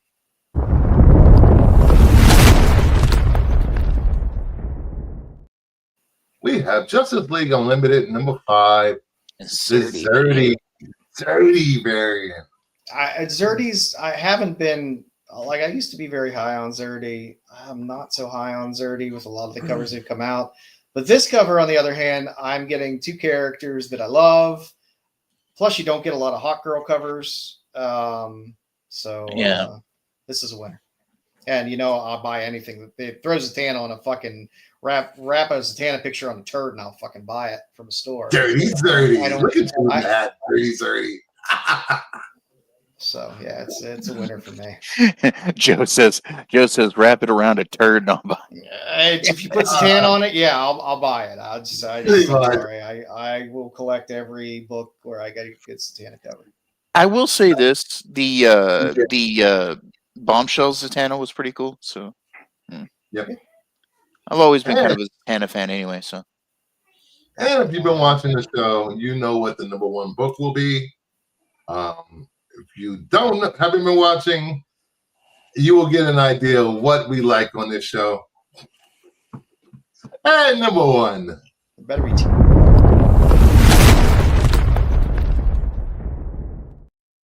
Sorry, Joe. Vampirella #1, the 130 Spears Noir Incentive. This black and white looks amazing with the red splash bikini or whatever she's wearing. Wow. Yeah, unfortunately, I like this cover. Unfortunately, there's a rainbow of covers for every color. Now, see, if Eka does a Satana, yeah, that would blow me up. Actually, I should. She did a Red Sonja. She did a Red Sonja cover, and that hits me in all the feels. I should. Would you guys like to see all the covers for this issue? Yeah, please. Let's run through the covers. And it's no fault of Mark's on this. Mark doesn't say, "Hey, I want to do 40 different colors of this." This is a Dynamite thing, but I agree. It ruins what to me is a cool cover. And I understand Dynamite does its thing where you're going to get a bunch of variants of the same variant, but this was done a little. This was some overkill. I will say this. I probably have about 20 covers of this comic. I ordered long before people knew about this, and it was like $5 for like the 1 in 20 and the 1 in 15 or whatever. So FOC, before FOC does matter, guys. Does matter. Listen to us. All right, let's bring up the mini covers for Vampirella #1. Let's see, share. All right, there we go. Let's cover A. Yay, Pirella. Then we have Yay, Pula. That's an exclusive. This is exclusive from 616 Comics. Ooh, I love it a lot. She got abs, baby. Yes, she does. You could bounce a quarter off those abs. That's all I'm Bounce saying. me off those abs, and I'll be happy. In this case, she would bounce you off of those abs. Anyway, That is a beautiful homage. And we have a virgin. To classic. Buy this issue. All right, let's go. Then we have Tyler Kirkham, the red virgin variant. Still working that battle damage. Interesting. Then we have a blue variant. Jeez. Then we have Sabina. Sabina. This is from Bird City Comics. Yep. That's like some Vallejo kind of shit. I love my Sveta, and I did order this. As much as I slap myself on the wrist about buying store exclusives, I can't help it. I will. Really? Yeah, I did buy. Midtown had good price on all versions pre-order. Yep.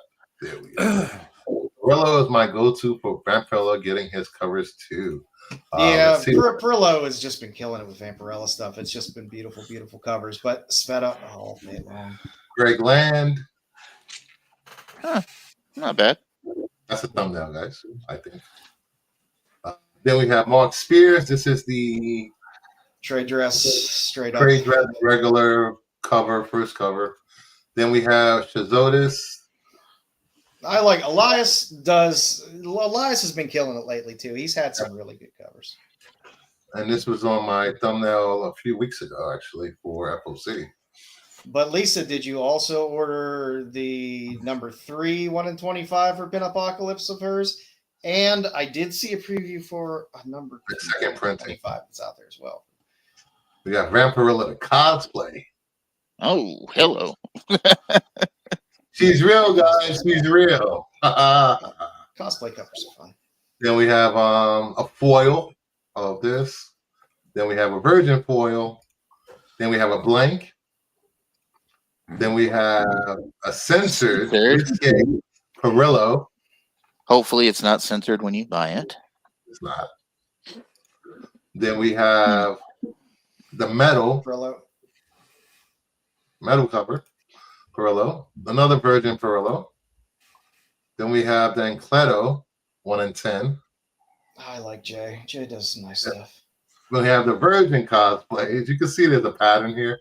Foil variant, Ancleto black and white, foil Chichotas, black and white Virgin variant.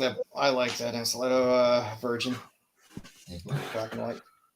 Virgin Chichotas, Virgin Walk Spears, black and white Regland, Virgin Ancleto, Virgin Gregland. Damn. Good luck finding it cheaper, Lisa. Foil. Did it just? Oh, there we go. Then we got ultraviolet. We got purple Mark Spears. No, that's the So ultraviolet we one, I believe. So we it's got all the red. same- Yes, pretty it's all much. the same book on the inside. All the same book. Yep. Red cover. Then we got the black and white Chizotis. We got the ultraviolet Perillo, the red Mark Spears, the purple Virgin Mark Spears, the noir variant Mark Spears, the With green. trade dress. The green with trade dress. We got the Virgin Noir, the Virgin Red, the Virgin Emerald. Oh, whoa! I didn't see this. Quarantino color shifting. Wow. I like that. Nice. Nice Knights of Comics C2E2. That is what I'm starting to think here. Like, it's con exclusive. There you go. Yeah, it's a con exclusive.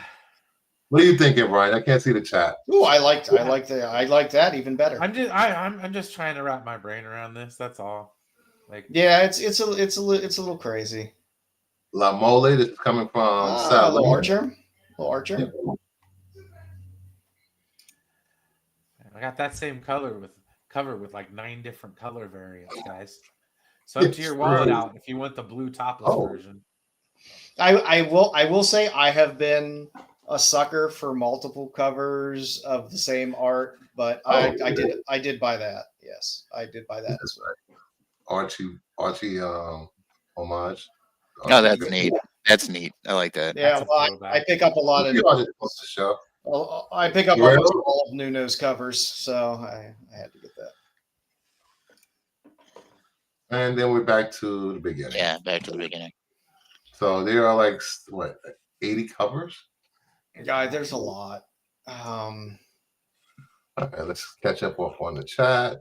Zombie Prophet, hey buddy, with no tats. Where am I? Pre-ordered this one. I like the 1 in 20 the best. That's the one I bought. I'm getting the color one. There's so many. Midtown had good prices on all versions. Yeah, I mean that is the one good thing about Dynamite stuff. Yes, you get 1 million covers, but they mostly put all of them out for pre-order, pre-FOC. You can get the discount on them and whatever if you're ordering in advance. So, you know. How many trees died to print this one issue? That's what I was saying. I was like, a shit ton. Good lord. Metric shit ton. God. You are correct, sir. I got like 8 copies of this at home. It's like, why don't you just take the goddamn cover off the book? Jesus, because man. we need people to how can I put this on a nice way? I get it. Black light issues, black light touch themselves more often, stuff like that. Yeah, I mean, the problem is you probably really have, outside of the exclusives, you have what, 4 covers, maybe 5 tops, but then they just run the variants of all of that same artwork in 8 different types of covers.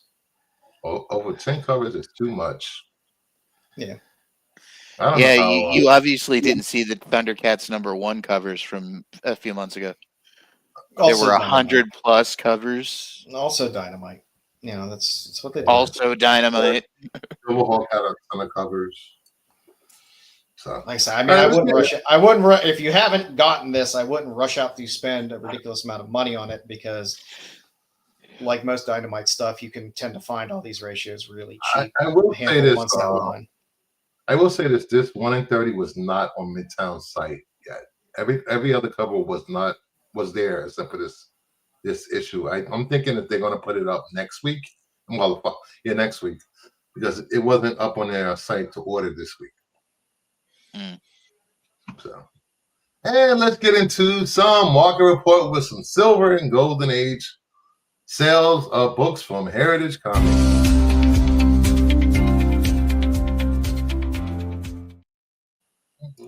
All right, the first book up is Amazing Spider-Man number 50 from Marvel from 1967, and 8.0 off-white pages, sold for $2,100. There are currently 8,117 graded copies on the census, with there being 9.8. First appearance of the Kingpin, guys. First appearance of Kingpin, I believe. I mean, ASM always churns. ASM always sells, especially ASM 50 and under, really 100 and under, but 50 and under always sells well. They're good, solid books. And a NATO is a very respectable grade in a Silver Age book to have. Say, I'm not going to do colors thing. That's card people.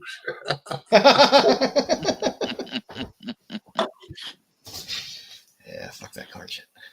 Yeah, and with this with the Daredevil show on, this book is gonna move. This book moves regardless.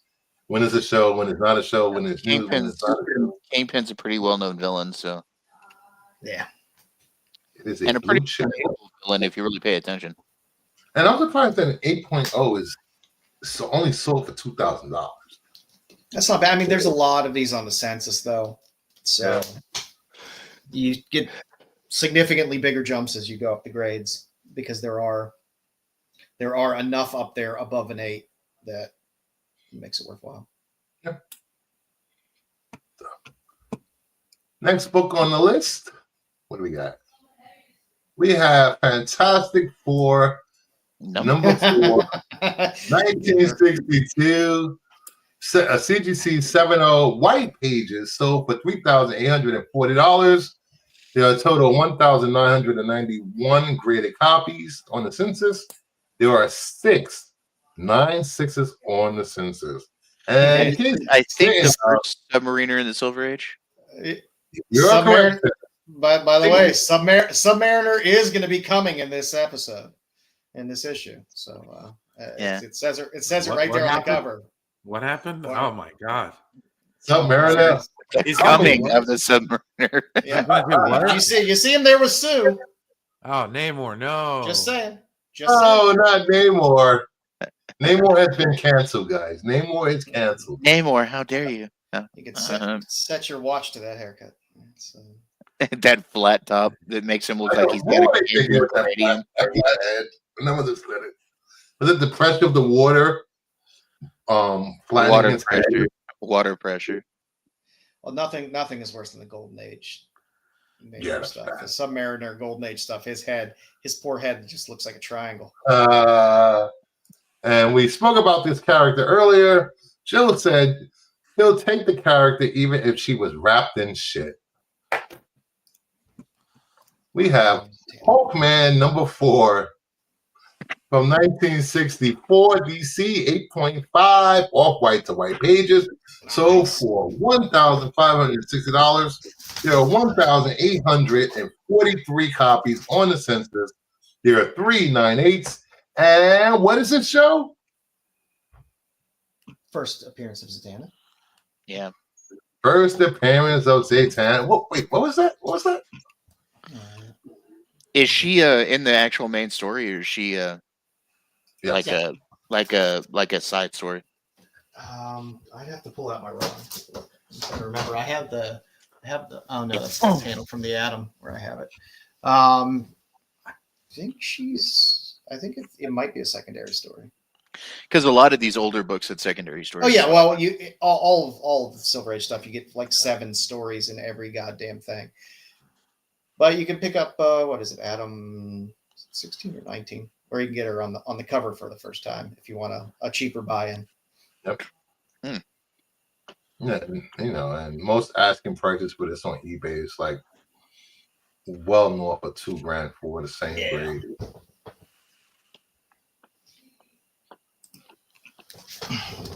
Nice. And the next book on the list, we have Anthro #1. DC 1968, AGC 98 white pages, sold for $1,860. There's 65 graded on the census. There is 198, and I believe his tagline when he first started in DC Comics was "the first boy."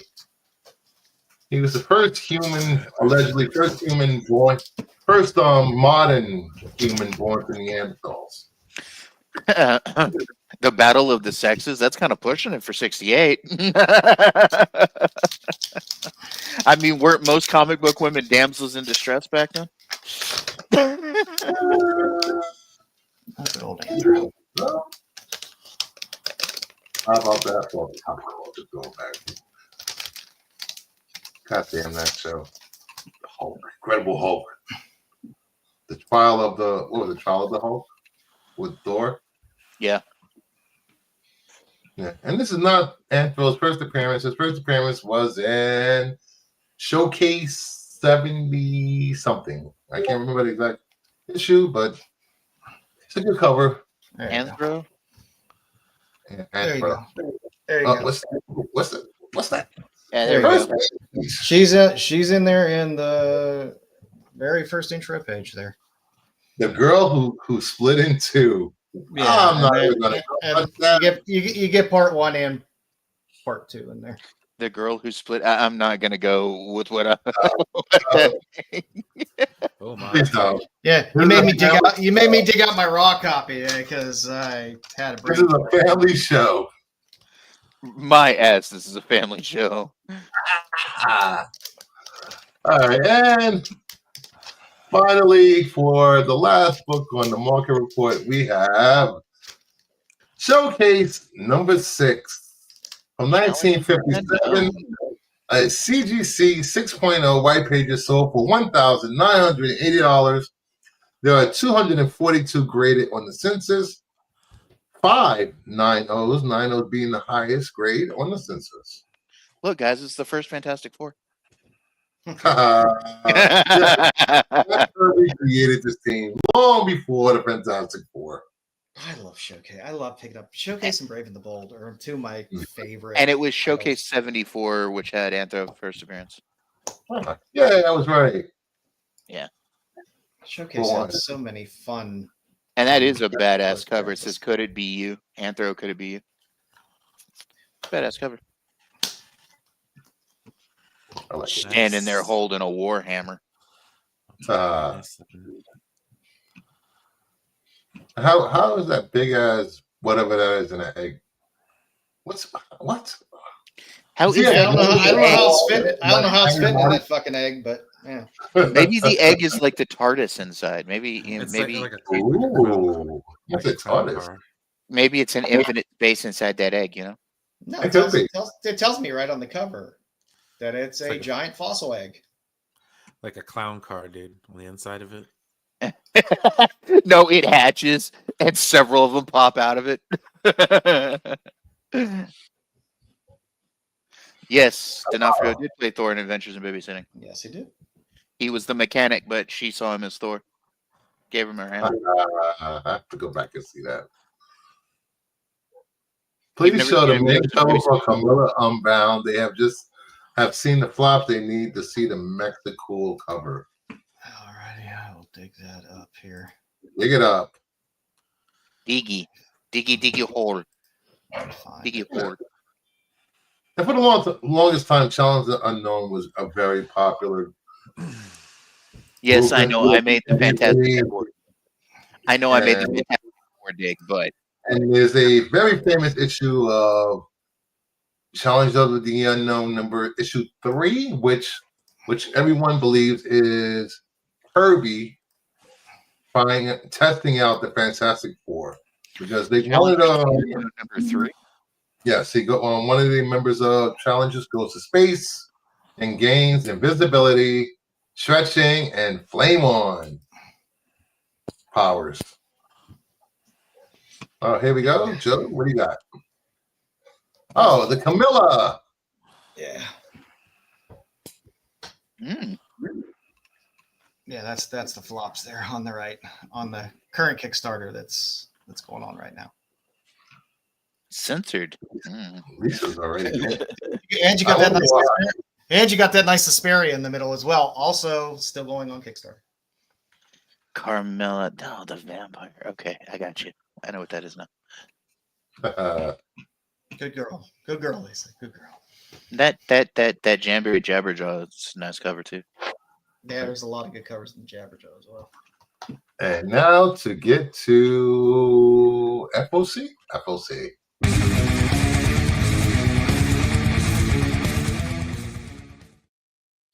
All right.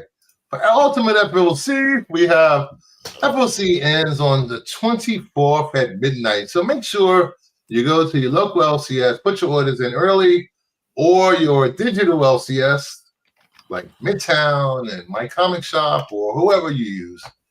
Here's some FOC for you guys. We got Zatanna number 3, the Sweeney Boo variant. Boo. Zatanna 3, the Ji-Hung Lee variant. Absolute Flash number 2, the Ward variant. Absolute Flash number 2, the Clayton Crane variant. I like all of these covers.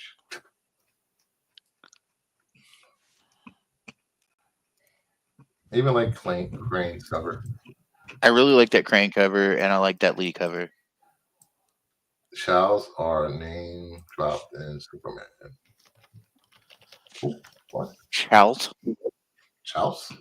Challenger. Oh, Challenger. Oh, Challengers. Oh. Not Chuff? And by the way, I just looked at that Challengers number 3 cover. Yeah, that is definitely the Fantastic Four. Well, there's 5 of them, but the 4 that are in the main frame of the cover. Then we have They've even got the token blonde woman. DC Sonic number 2, Ichikari variant. Nightwing 125, the 1 in 25 Monaco incentive. Titans 22, the Daniels variant. Wonder Woman 20, Nakayama. All I have to say is Babs looks like she's about to. I'm not going to say it. That look, that longing. Yeah, there's about to be some stuff going on in that clock tower. Yep. Somebody get her a towel for the cleanup afterwards. I don't know if those uniforms are latex. That might be a problem. Anyway, chafing. Hello. Then we have Catwoman 75 and Hunk Lee variant. Oh, that's good. Catwoman 75, the 1 in 25 Numovich incentive. Detective 1096, Derek Chu variant. Who is that character on the cover? Jesus. I don't know, but I need to find out. New Gods number 5, the Scott variant. That's bright. Yeah, that's bright and shiny. I'm not sure I like it. It dazzles the eyes. Could you imagine that cover in a foil? Jesus. It'd probably be muted. They're probably muted down like they do a lot of the covers. My eyes have ignited. I really do like that in Hockley. Yeah. In Hockley is really good. That's a very casual Catwoman cover. Very casual. Yep. Then we have very demure, very respectful. Amazing Spider-Man number 2, the 1 in 100 Villalobos Virgin incentive. There is a trade draft, so don't go out there and pay over $100 for this cover. Grab the $3.99 cover. Then we have Eddie Brock number 3, the Dan Parent variant. Eddie Brock number 3, the 1 in 25 Mike Mayhew incentive. Then we have Magic. I'm not doing that. Magic number 4, the 1 in 100 Bash incentive. Ooh, I like it. I like it a lot. I likes it. I likes it a bunch. That's it. I really like that best cover a lot. It's nice. Yeah. Fish. All the various ways they do poor Magic's horns. And all the art I've seen of her, man.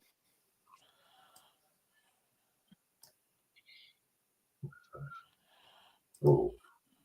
I guess I love that ocean. Jeez. Yeah. All right. Next up, what do we have next? We have new champions number 4, the 1 in 50 Villalobos incentive. Ew. We have One World Under Doom number 3, the 1 in 100 Del Lotto incentive. Oh, that is badass. And I'm not even a Doctor Doom fan, and that's badass. Anyway. And just in case some people don't know that when I say 1 in 50, 1 in 100, 1 in 10, 1 in 25, those are the numbers a comic book store needs to buy of the open order covers to get these covers.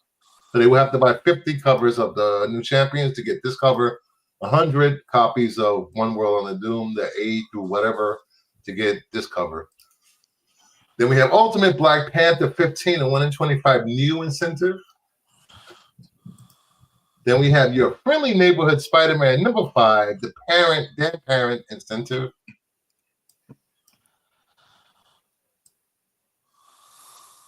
No.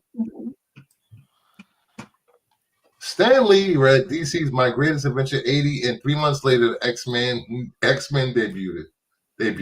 It's true. It's true. What, My Greatest Adventure number 3, you said?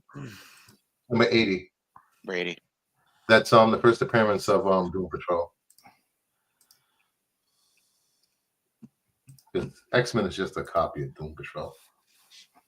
Then we have G.I. Joe number 10, the Q incentive. Epitaph from the Abyss number 10 and 1 in 10 Montez incentive. Rogue Sun 26, the 1 in 25 Costa incentive, which is an homage to Superman versus Spider-Man. And then we have Mine is a Long Lonesome Grave number 3, the 1 in 20 Roberts incentive.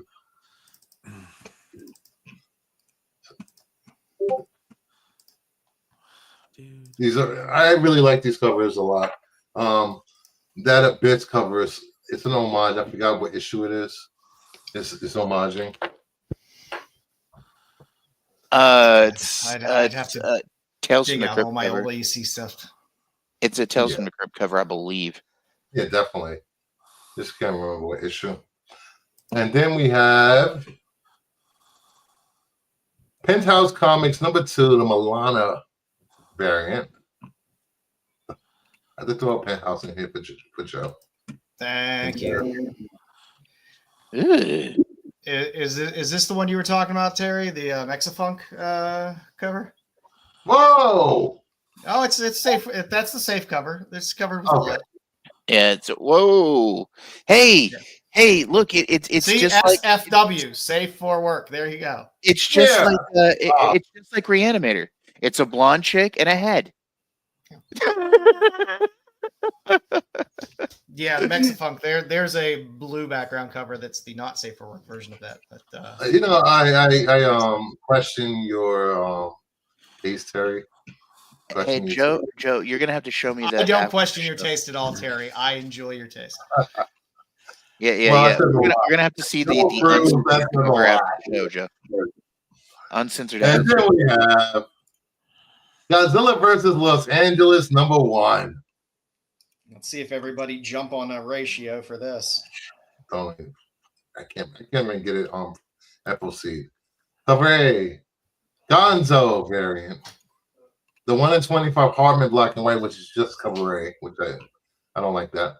And the 1 in 50 Baker. The Baker's the winner for this bunch. That's fun. Yeah, let's see if it does what Chicago did. I can't wait for that. I have a feeling it probably won't, but I think it will. I think people will like this cover better because it's more of a menacing cover. I mean, you just have the map of LA behind you, though. It's the fun part of Chicago. The Chicago one was it had a Chicago feel to it. Like I said, Terry, Nightwing is not hairy enough for me. All right. How many times I gotta tell you this? Then we move on to what we got. Some of Superman Special #1. I'm not showing all the covers. Just pick some of the good ones. Cover A.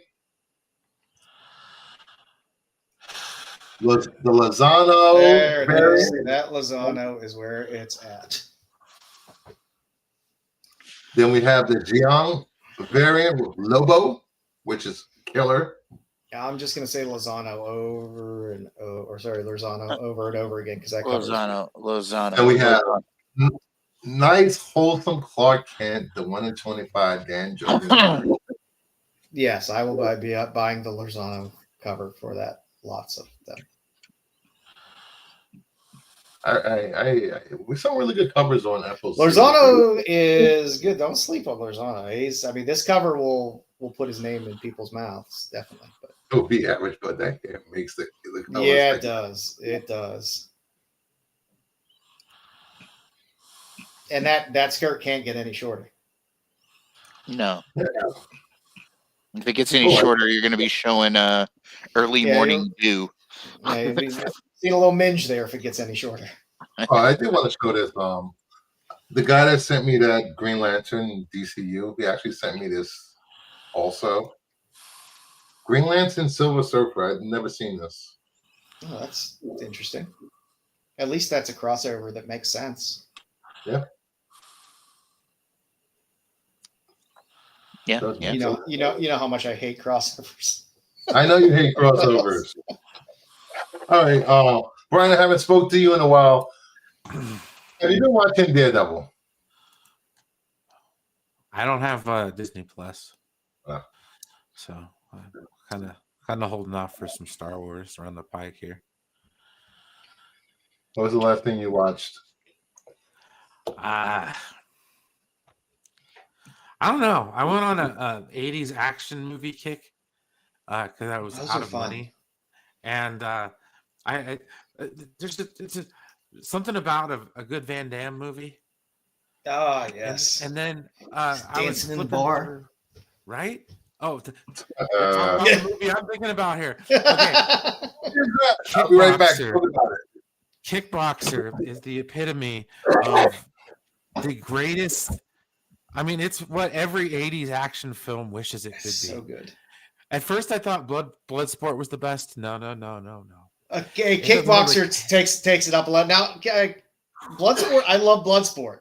Kumite my shit all day long. I'm happy. Yeah. Wasn't Kickboxer Kickboxer the later movies in the Kickboxer series was Sasha? Yeah, the guy from the Patrick Duffy Step by Step show. Yeah, Step by Step. I remember some of the late. I've obviously seen the original Kickboxer, but I like some of the later ones that were like direct to video. Those with the original was so much fun. This original was so much fun. The original was good. The fourth one is the one I'm talking about. It's when they go to the compound in Mexico. Wow, it's either the fourth or the fifth one. I've only seen the first one. Which is the one with which is the Van Damme movie with where he plays twins? It's not Hard Target. It's Double Impact. Double Impact, I think. Yeah. That one is fantastic. To have him in his limited capabilities playing two roles is fantastic. I still like Bloodsport though. Bloodsport's a great movie. Oh no! Don't get me wrong. That's like one of my original movies. I watched that one as a kid, and I just absolutely loved it. But no, going back and watching Kickboxer, the charm of that movie is like everything. The music, okay, the music literally matches everything that's going on the screen. It's a perfect 80s action movie. It's like a combination of just like how 80s movies had those montages where they do their thing and they'd have at least one song in the movie, which would be like by the way, Bruce, you had to have a training montage. By the way, Bear. Bruce, Hey, Mama Bear. that Epitaphs from the Abyss cover is a Yes. montage of the Haunt of Fear number 17. Oh, thank you for that. Yeah. I deep dive. I love to deep dive on old EC covers because they're fucking amazing. You know, before the comics code fucked everything over. Yes. I will say the only Van Damme movie that I really, really enjoyed was probably Time Cop. And I liked Universal Soldier. Oh, Universal Soldier too. I love Sudden Impact as well. It was filmed in the Civic Arena. So when I was growing up with Penguins and stuff like that, that was local movie, always fun. And that's how I felt. It was free and I was bored. Terry Floyd. Yes, exactly. It was free. I watched Cyborg a while back. It was free. Yeah, it was just like Brian said. But you end up watching it and you're like, I enjoyed that time that I just spent. That's what happened with Kickboxer. I'm like, damn, this is cool. I didn't pick my phone up once because usually I'm playing a game on my phone while the TV's on. By the way, Bruce, or something. But this one I watched the whole way through. And my wife a few weeks back, Ted told me she told me I'd never watched, I don't think I've ever watched all of Predator before. And I was like, we're watching Predator, then we're watching Predator 2. Oh, jeez. And then Predator 2 is fantastic. Danny Glover is great. It is not. I was like, I love Predator 2. They took Predator 2 and like, we're going to give you a different movie. They didn't give you a shitty retread. Yeah. It was a movie. I enjoy Predator. So yeah, we sat and watched Predator movies all day. It was fantastic. It's good stuff. Yeah. I'm sending you something to your Bruce. I'm sending you something to your Twitter. Oh, Van Damme's Twitter. Huh? Awesome. Let's see what we got. And say what you want about Seagal. I can watch those old Seagal movies and watch him break his arms and legs, and I'm a happy man. Under Siege. Oh yes, dude. Give me the knife fight with freaking Tommy Lee Jones any day. Oh yeah, I loved it. Where he's got the butterfly knife. Yeah. Chris just started watching a lot of the Steven Seagal movies. Any of the Out for Justice, Hard to Kill, whatever, you know. Yeah. Anybody see Bobby Lupo? Anybody see Richie? Anybody see Richie? Why Richie did Bobby Lupo? It's a great fucking movie. Where he hits that guy with the goddamn cue ball in the fucking head. It's a great fucking movie. Oh, and the other movie I watched the other day, just straight through, that I have not watched in a long time, the first Terminator movie. They're fantastic. It holds up. It's still.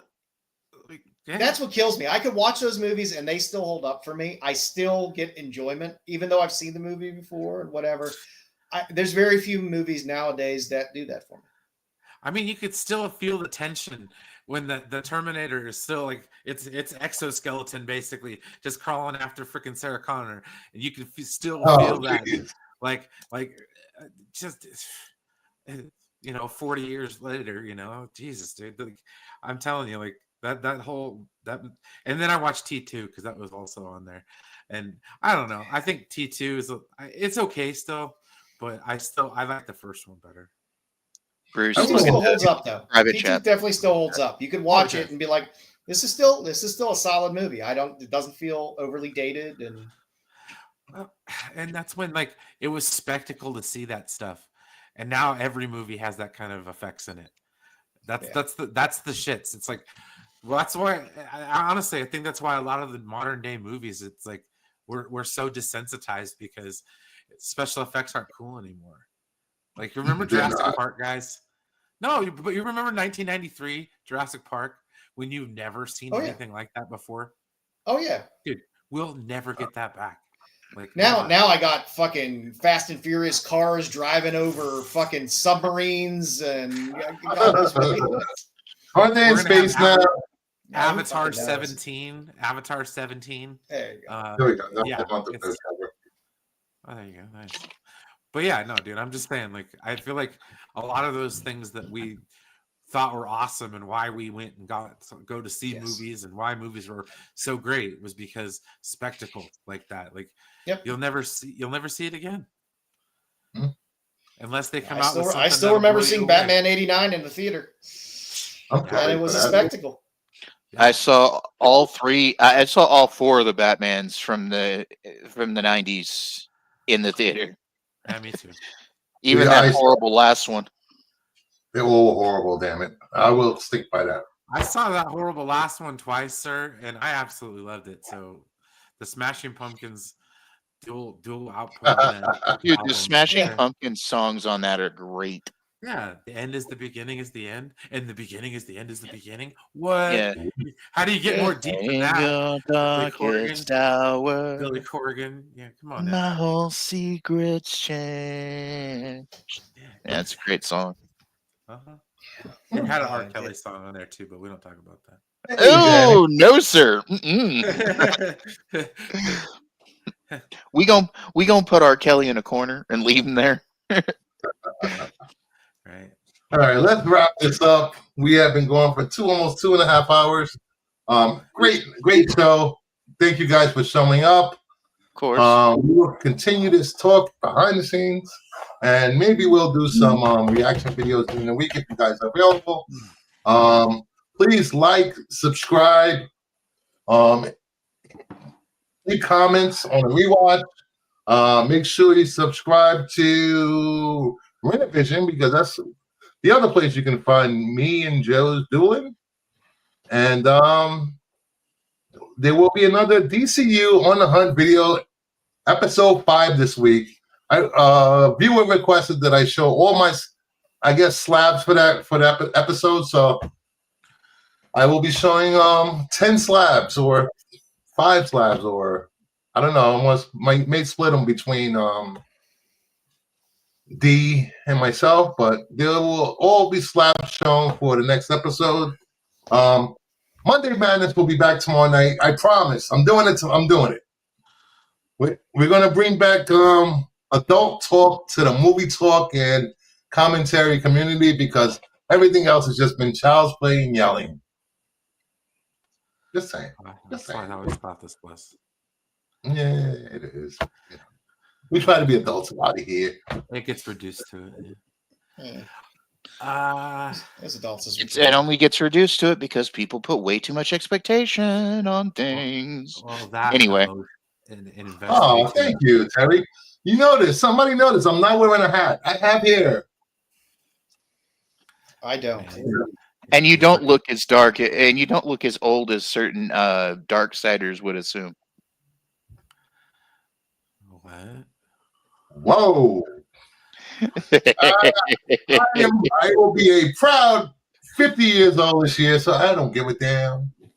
I will also be a proud 50 years old on the same day as Bruce. Yes, we have the same birthday. We share a birthday. You guys are still at it. Yeah, Gene, we're still at it. We're still at it. Yeah, why not? And yeah, well, it's not every day you get a special appearance by Brian. Brian. No, Brian. Who? Brian. Yeah, the master of none. You know. Yeah, that's very true. And hopefully, I'm keeping my fingers crossed. In May, I might have the honor of meeting the Queen of the Kingdom, Mama Bear. Going to Canada, guys. Going to Canada. Good job, Bruce. Yeah, I want to see what the Canadians have in way of comics and how their cons stack up to here. Ooh, dude, you gotta hunt down some of the old Pence comics where it has the Pence on the cover instead of Sense. You gotta hunt down some of those comics because they're rare as hell. Oh, aren't the Pence just UK? Yes. Didn't they Canada as well? No, you had Canadian price variants, but it was just still in dollars. It was just Canadian dollars. Yeah. Oh, okay. Well, I'm sure there's Canadian variants then too, because those are. Oh, hopefully, there's Canadian variants in Canada. I'm calling it Canada. Canada. You're a knucklehead. Stop it. Canadian beer. Happy birthday, Joe. Happy birthday, Joe. Me and Joe are the same age for a few more months. We are older. We are older than Joe, almost a year. By the way, almost a year. Yeah. I call it Canada. Canada. I'm such a young buck. What time? 41. Brian, right? It's okay. You don't. You know that was. I got Nobody, but I will say this: no one in the YouTube, no one in the YouTube community is old as Sticks. Sticks is 275. I'm almost ready for the comb over, guys. Like I can literally kinda make it. I can make it happen. Okay, so you could do. You're gonna get the Homer Simpson then. I gave up on the comb over long time ago. I was like, nope, Joe's just like, I'm just gonna put a hat on it and leave it alone. No, I shave my head. I don't try. You know, and depending on how well I'm welcomed in Canada, I might decide to stay. No, I'm not staying. There's no way I'm staying not have New York pizza. I need my New York pizza. I mean, there's always pizza in Canada. It's like it's pizza. Yeah, but it's not New York pizza. You know, there's a special ingredient in the water here that makes our pizza dough amazing. It's called fluoride, guys. Fluoride. Fluoride and shame. Yeah. Fluoride and shame. It's good for your teeth. It's good for your teeth and your morals. So there you go. Morals? Do I have morals? I don't know. Are we moralizing now? Shit. Anywho, I'm scared. Yeah, well, just make sure your paperwork is in order. Actually, it's because. Oh, there you go. It's not as oily. The oil's the best part. Yeah. The greasiness is the best part of a New York slice. Yes. You know how much flavor is in that grease? If you're not folding your pizza and you can't drip on, it's limestone. If you can't drip a gallon of grease off your pizza, you're doing it wrong. If the bag isn't soaked in grease, you're doing it wrong. Bruce, did you know that there's people who take paper towels and towel off the grease off their pizza? I'm oh my God, California, so we don't really have an identifying food. Oh yeah, it is. We're kind of like the end of the map, dude. It's like we have a little bit of everything on the West Coast. You got good Chinese food in California. I mean, True, but don't they have that? It's pretty much the same, pretty much everywhere, right? Like the better Chinese food is in California. The best Chinese food in New York City. I can't say. If you're in a true Chinatown in New York or San Francisco, those are true Chinatown. You will get fantastic Chinese food. Oh my God! Especially if you're smart enough to go to a really good dim sum. And those are always an experience. A good dim sum in Chinatown, get some chicken feet, all kinds of good stuff. No, that's not what they do. No.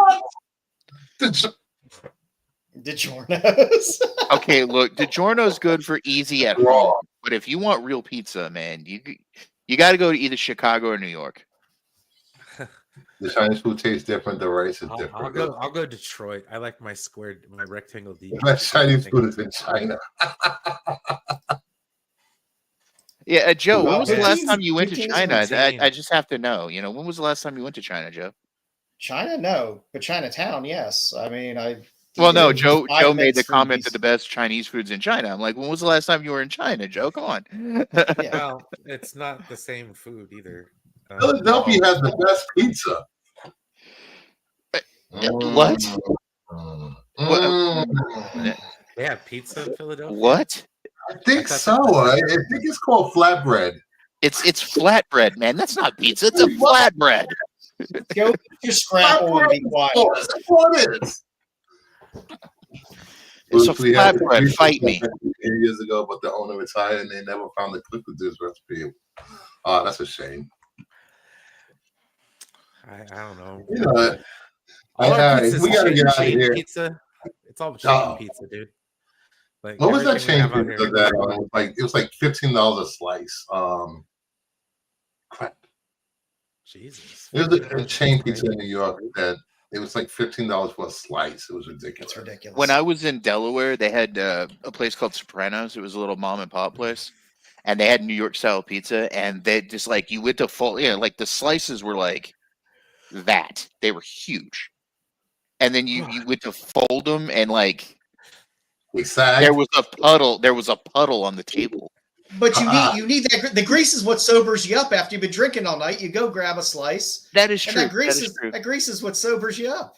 That is true. Sabaro's pizza. That's Sabaro's, yeah. That's mall. That's mall pizza. That's mall pizza. Yeah. That's food court pizza. Food court pizza. So bad. $15 a slice. Yes, thank you. There we go. Sabaro's. Grotto Pizza in Wilmington, Delaware is phenomenal. I will say this. Just happen to say there's nothing good in Delaware. I will say this. I don't know who came up with this idea of upside down pizza in upstate New York, but they should be taken out back and shot. Because putting the ingredients before you put the cheese in the sauce is ridiculous. No. Or tomato pies. Tomato pies are horrible. All it is baked dough, served cold with cold sauce and Romano cheese. That is not pizza. What about a Sicilian No, that's square? a tomato pie. I am a sucker for a good Sicilian slice every day. I do love Sicilian. But it got to be made right. The dough has to be made by the right person. I love eating Sicilians. I'm sure you do.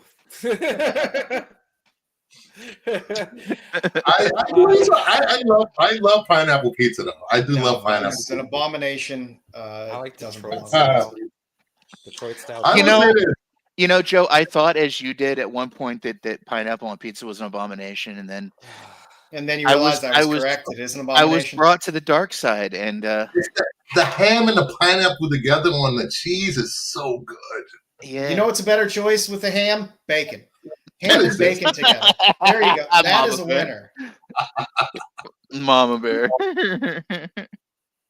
I want to say this. I was one of the times I was going to go visit my ex-friend Max, the Mandalorian. Fuck Max. Oh wow. I'm just kidding. I love Max. I stopped in Buffalo, New York for a slice of pizza. First of all, the pizza looked good, but they didn't warn me. That they put sugar in their pizza sauce and a sweet pie or whatever they call it. It was the most disgusting thing I've ever tasted. So gross. When I used to work for this little pizzeria in Texas for a bit, cooking pies, and they did a sweet sauce. They did a sweet sauce on one of their pies, but the sweet sauce they put it with the pineapple and the ham, and it actually worked. I want cake on my pizza.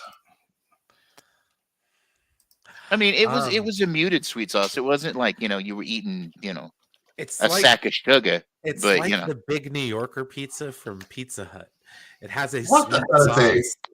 That's not a thing. Stop, Bryce. Stop. It is a thing. No, it was a thing. It was a thing. Yeah. Oh, I don't want pizza.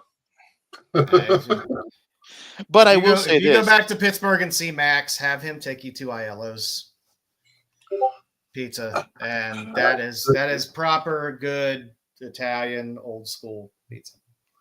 Listen, the way Max takes me out to eat is he drives randomly and just puts in stuff on his Garmin GPS he still has. Why do you need a GPS in Pittsburgh if you live in Pittsburgh? You don't need. Yeah, he uses Garmin GPS for everything. I'm like, what is this? What are you doing, Max? What are you doing? I don't know. Max. He's one of those guys. Yes, he has to intuit it. He doesn't know how to get around the city he lives in. No. Yeah. I mean, okay, no. To be fair, okay, like I live in Reno. I maybe experience the northwest corner of it. I couldn't tell you anything that's down past there. Home of my favorite hardcore band, 7 Seconds. But it's not like he ventures out past 15 to 20 miles from where he lives. But you can get everywhere. You can get everywhere in Pittsburgh within 15 to 20 miles. Yes. And he goes to these places all the time. You should know how to get there without a goddamn GPS. It's not like Fort Worth and Dallas. It takes an hour and a half to cross through both cities. Well, it can take an hour to cross Pittsburgh because the traffic is insane. Yeah, well, everything's always under construction at all times, forever. Yeah, Highway 35 that splits Fort Worth has been in construction for 35 years. So every road and bridge is under construction in Pittsburgh at all times. That's just a given. Nobody out Pizza the Hut. Oh, dude, that is a good pizza. I had it recently. It's still good. Greasy. What pizza? Delicious. You know what? I can't. New Yorker from Pizza Hut. It's I can't do Pizza Hut. You know why? Because in my brain, true Pizza Hut is sitting in Pizza Hut, the pie being brought out to you, and the waitress cutting it, and it just doesn't taste the same. There's still a few franchises that do the pan pizza. Yeah. Or there's your book it personal pan pizza. You read all your books. You got your little book it thing. You get the free personal pan pizza. That was wonderful. Yeah. Oh, I will say this. I've had Philly. I love Philly cheesesteaks, and trying to find a good Philly cheesesteak outside of New York City is a challenge. And I just realized that my super mall near me, there's actually a really good place that serves Philly cheesesteak. It's amazing. And it's a lot cheaper than every place else in the mall, which is great. The mall food sucks.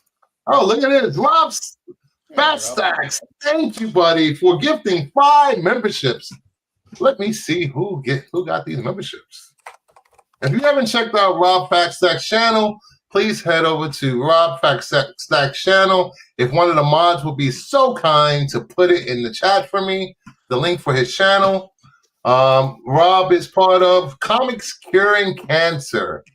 And I appeared 2 weeks ago on his Only Slab show where I showed off some books that are behind me in my life. And we have John Marlowe got a membership, Terry Floyd got a membership, Nerdy Geek got a membership, Six Boy 73 got a membership, and Ben Compton got a membership. Thank you so much, Rob. Thank you so much.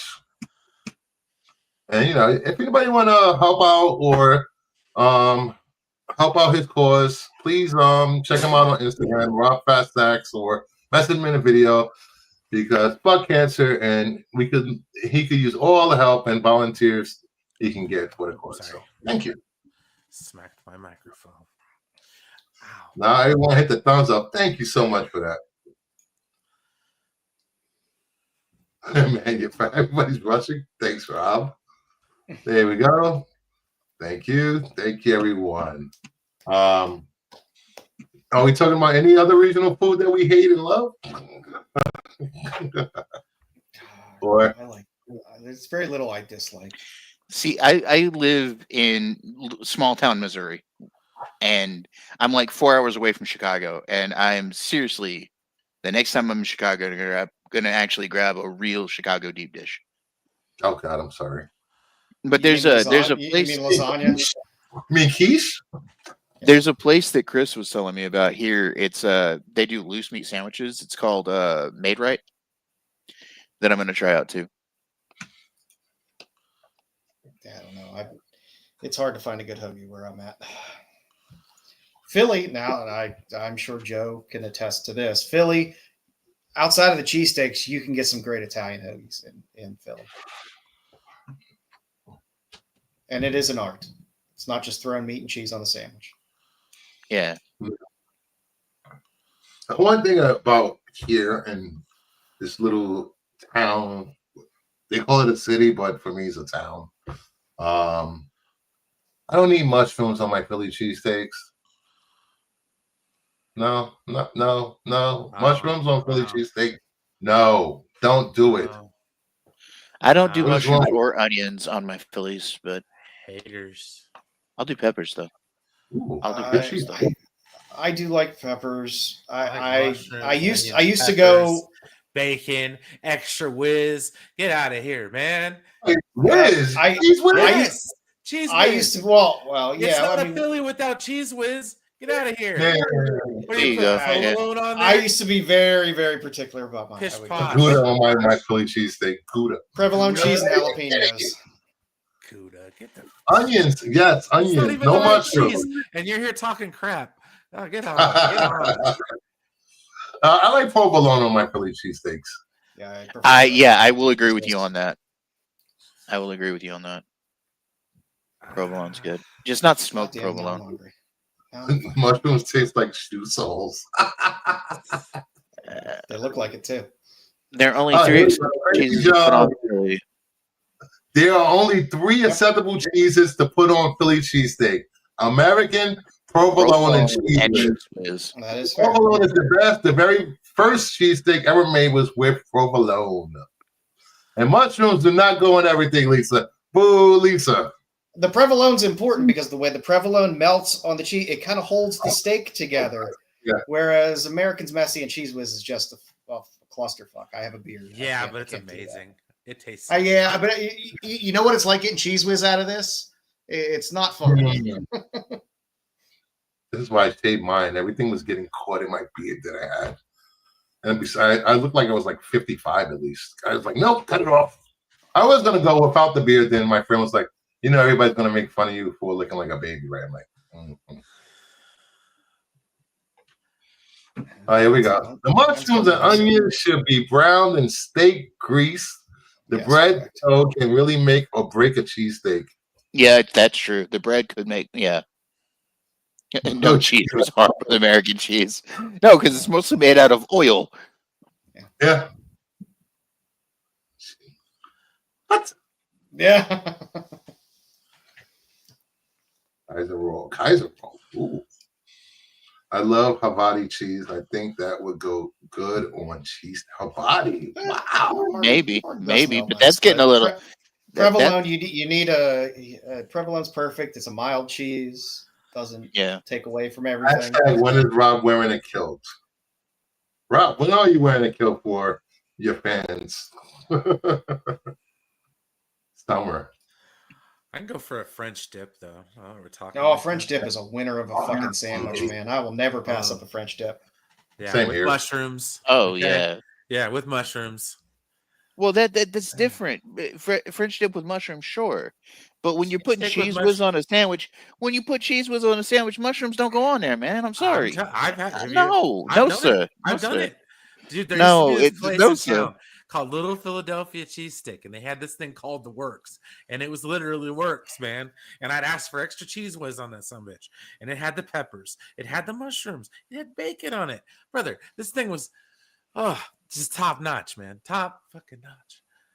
Telling you. See, this is what happens. You get me talking about food. We're on here for another 45 minutes. Food is delicious. Wow, that's loud. I have not had a good cheesesteak in many moons. French dip, on the other hand, had a good French dip recently. A ketchup, ketchup is for children. Yeah, I don't put ketchup on anything except for a hot dog. Just ketchup on a hot dog. Mustard is for mustard and sauerkraut is is appropriate for ketchup and relish. We're good to go. Ketchup for kids after age 7 should be banned. Wow. Now, I have to disagree with you, Rob. I like ketchup or tartar sauce or vinegar with my fish. So I will say this: straight up to well seasoned fries do not need ketchup.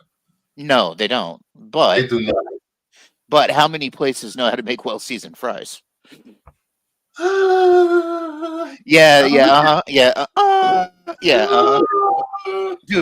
ketchup, not catsup. I grew up in Pittsburgh. Chris makes better wedges here at home than I've ever gotten anywhere else. You like Chris's wedges? It's potato wedges, you freak. I would say that. The first time I went to one of their bars up here and then ordered some onion rings. Mm-hmm. And they looked at me like I was crazy when I said, "Can I get a side of tartar sauce for my onion rings?" I was like, "Doesn't everybody do that?" No, they don't. Tartar sauce on onion rings is amazing. I'm sorry, hot sauce is the only respectable combo. That and mustard are the only two respectable combos. When my mom When my mom first got here to the States, she lived in Jersey. That's where my mom's people are. That's where they landed, basically. But when they came here, my mom would eat her French fries with mayonnaise, just like Mama Bear. I don't understand the whole mayonnaise thing on French fries. My brother does that. That and there was also you could get these fries up there. When we were up in Delaware, there were these fries you could get that had malt vinegar on them.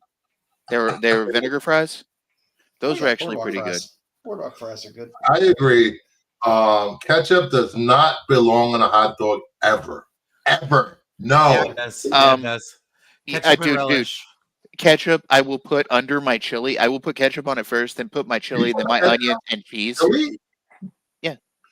What? Yeah. I want to thank Dave for being part of the show. After the show, he will be retiring from Wow. You're gonna retire me over food? I have retired people for less. Malt vinegars for fries. Yes, Rob, I agree. I had those And on the for East fish. Coast. They were freaking amazing. I am not. Would it be bad if I said I'm not a huge mustard fan? Yes, that would be bad. Because mustard is fantastic, especially a proper spicy mustard or an Irish mustard. Well, look, that's spicy, or an a Irish German mustard or is spicy fantastic. mustard, that's fine. But like just your regular yellow mustard, I'm not. I'm happy with the straight up yellow as well. I'm not Full I'm not a honey mustard fan. I But can't do it. Sausage. Yellow. I can't. I can't do the yellow myself. I don't do yellow mustard. That's gross. But I will do a honey mustard, and I will do like the Grey Poupon and stuff like that. That's fine. Spicy mustards are good. Dijon. But the only thing that I like yellow mustard in is like when you make egg salad or tuna salad or whatever. That's fine. mustard's good on everything. Chips Good need hot to be wrapped pretzel. in newspaper and drenched in malt vinegar. That's That is how true. Jesus ate them. I That agree. That is true. I agree. Hunter, you're yellow only. Miracle Whip, if Miracle you're Whip. concerned about. What? Miracle How'd you Whip, bring that's- Miracle Whip into this? I'm Miracle Whip is an also, abomination. by the way, guys, I'm also not a huge mayo fan either. So, unless Not it's very again in the salad. aforementioned egg salad or tuna salad, then I'm fine with it. It tastes good on a Whopper with the ketchup and the onions. Yeah, I'm not a fan of a condiment that looks like I could produce it. I don't mix mayo with mustard. Mayo with ketchup. It just looks wrong. It just looks wrong. How else do you make fancy sauce? Like the only time I like mayonnaise thin smear on a sandwich is if it's a Thank BLT. you, Rob. Miracle Whip is a crime against humanity. It is. I will say And this. I like What is mayo. delicious? Hellman's first, then very close behind Duke's. Hellman's is number one. Only time I'll eat mayo is in potato salad and tuna. That's it. Potato salad, mixed tuna, in for egg a salad, is fine, or but- pasta salad. I can do all of that. I can't do egg pasta. salad? Oh, really? Mm-mm. Huh. Well, okay. So Bruce first had a great run. We're going to toss him and take over the show. Next week, the Kingdom of Nerds starring Fade. I will give a shout out to the Canadians. Himself. I will give a shout out to the Canadians because, by the way, gravy on fries is one of the best things ever. Literally. is. brown gravy or cream gravy on fries is fucking amazing. Brown gravy, Poutine not is cream amazing. gravy. What was that, Joe, about brown gravy? I said not cream gravy, brown gravy. Brown gravy. How do we ban Terry Floyd? Miracle Whip is great on bologna and cheese sandwich or ham and cheese. Not too bad. Miracle Whip and mayo. Ew. Ew. What? Not on my sandwich. There is a very strong faction of Miracle Whip evangelists out there that swear by it. You are the weakest link. Goodbye. I saw a person use mayo instead of butter on a to when they fry their grilled cheese sandwiches. Oh, that's correct. I use mayonnaise instead of butter on a grilled cheese. That's it works. grotesque. Does it really? I mean, Yeah, I've it's oil. never. Well, yeah, it's just oil. It's just oil and egg. Yeah, but what does that taste like? It gives it a little more flavor. It's not bad. It is not. The taste, the relish offsets the taste of mayo. Thank you very much. Sweet relish. Sweet relish. Sweet relish has to be sweet. Has to be sweet. Triple bacon poutine. That's the thing. Yes. Yeah, it sounds It is amazing. the thing. Hey, you had me at triple bacon.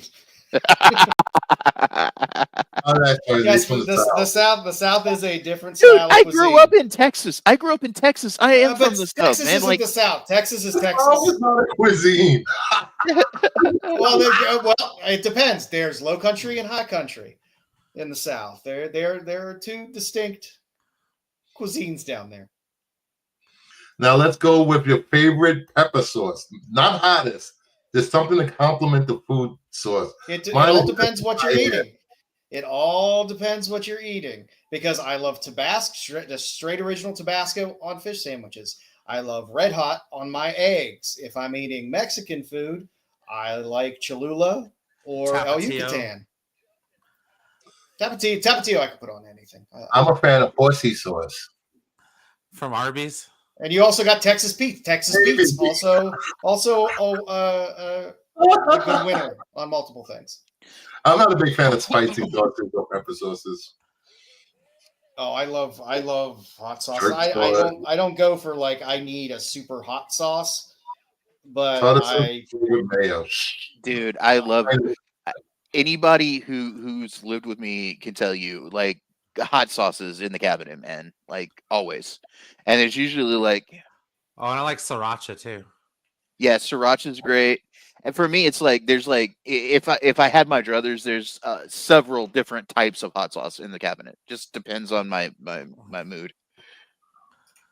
Yeah, I don't know. I keep at least Regular 5 different hot pepper sauces sauce and black eyed sometimes. peas. Oh, I do love black. That's actually pretty good. That's actually pretty good. The pepper sauce on black eyed peas is actually pretty good.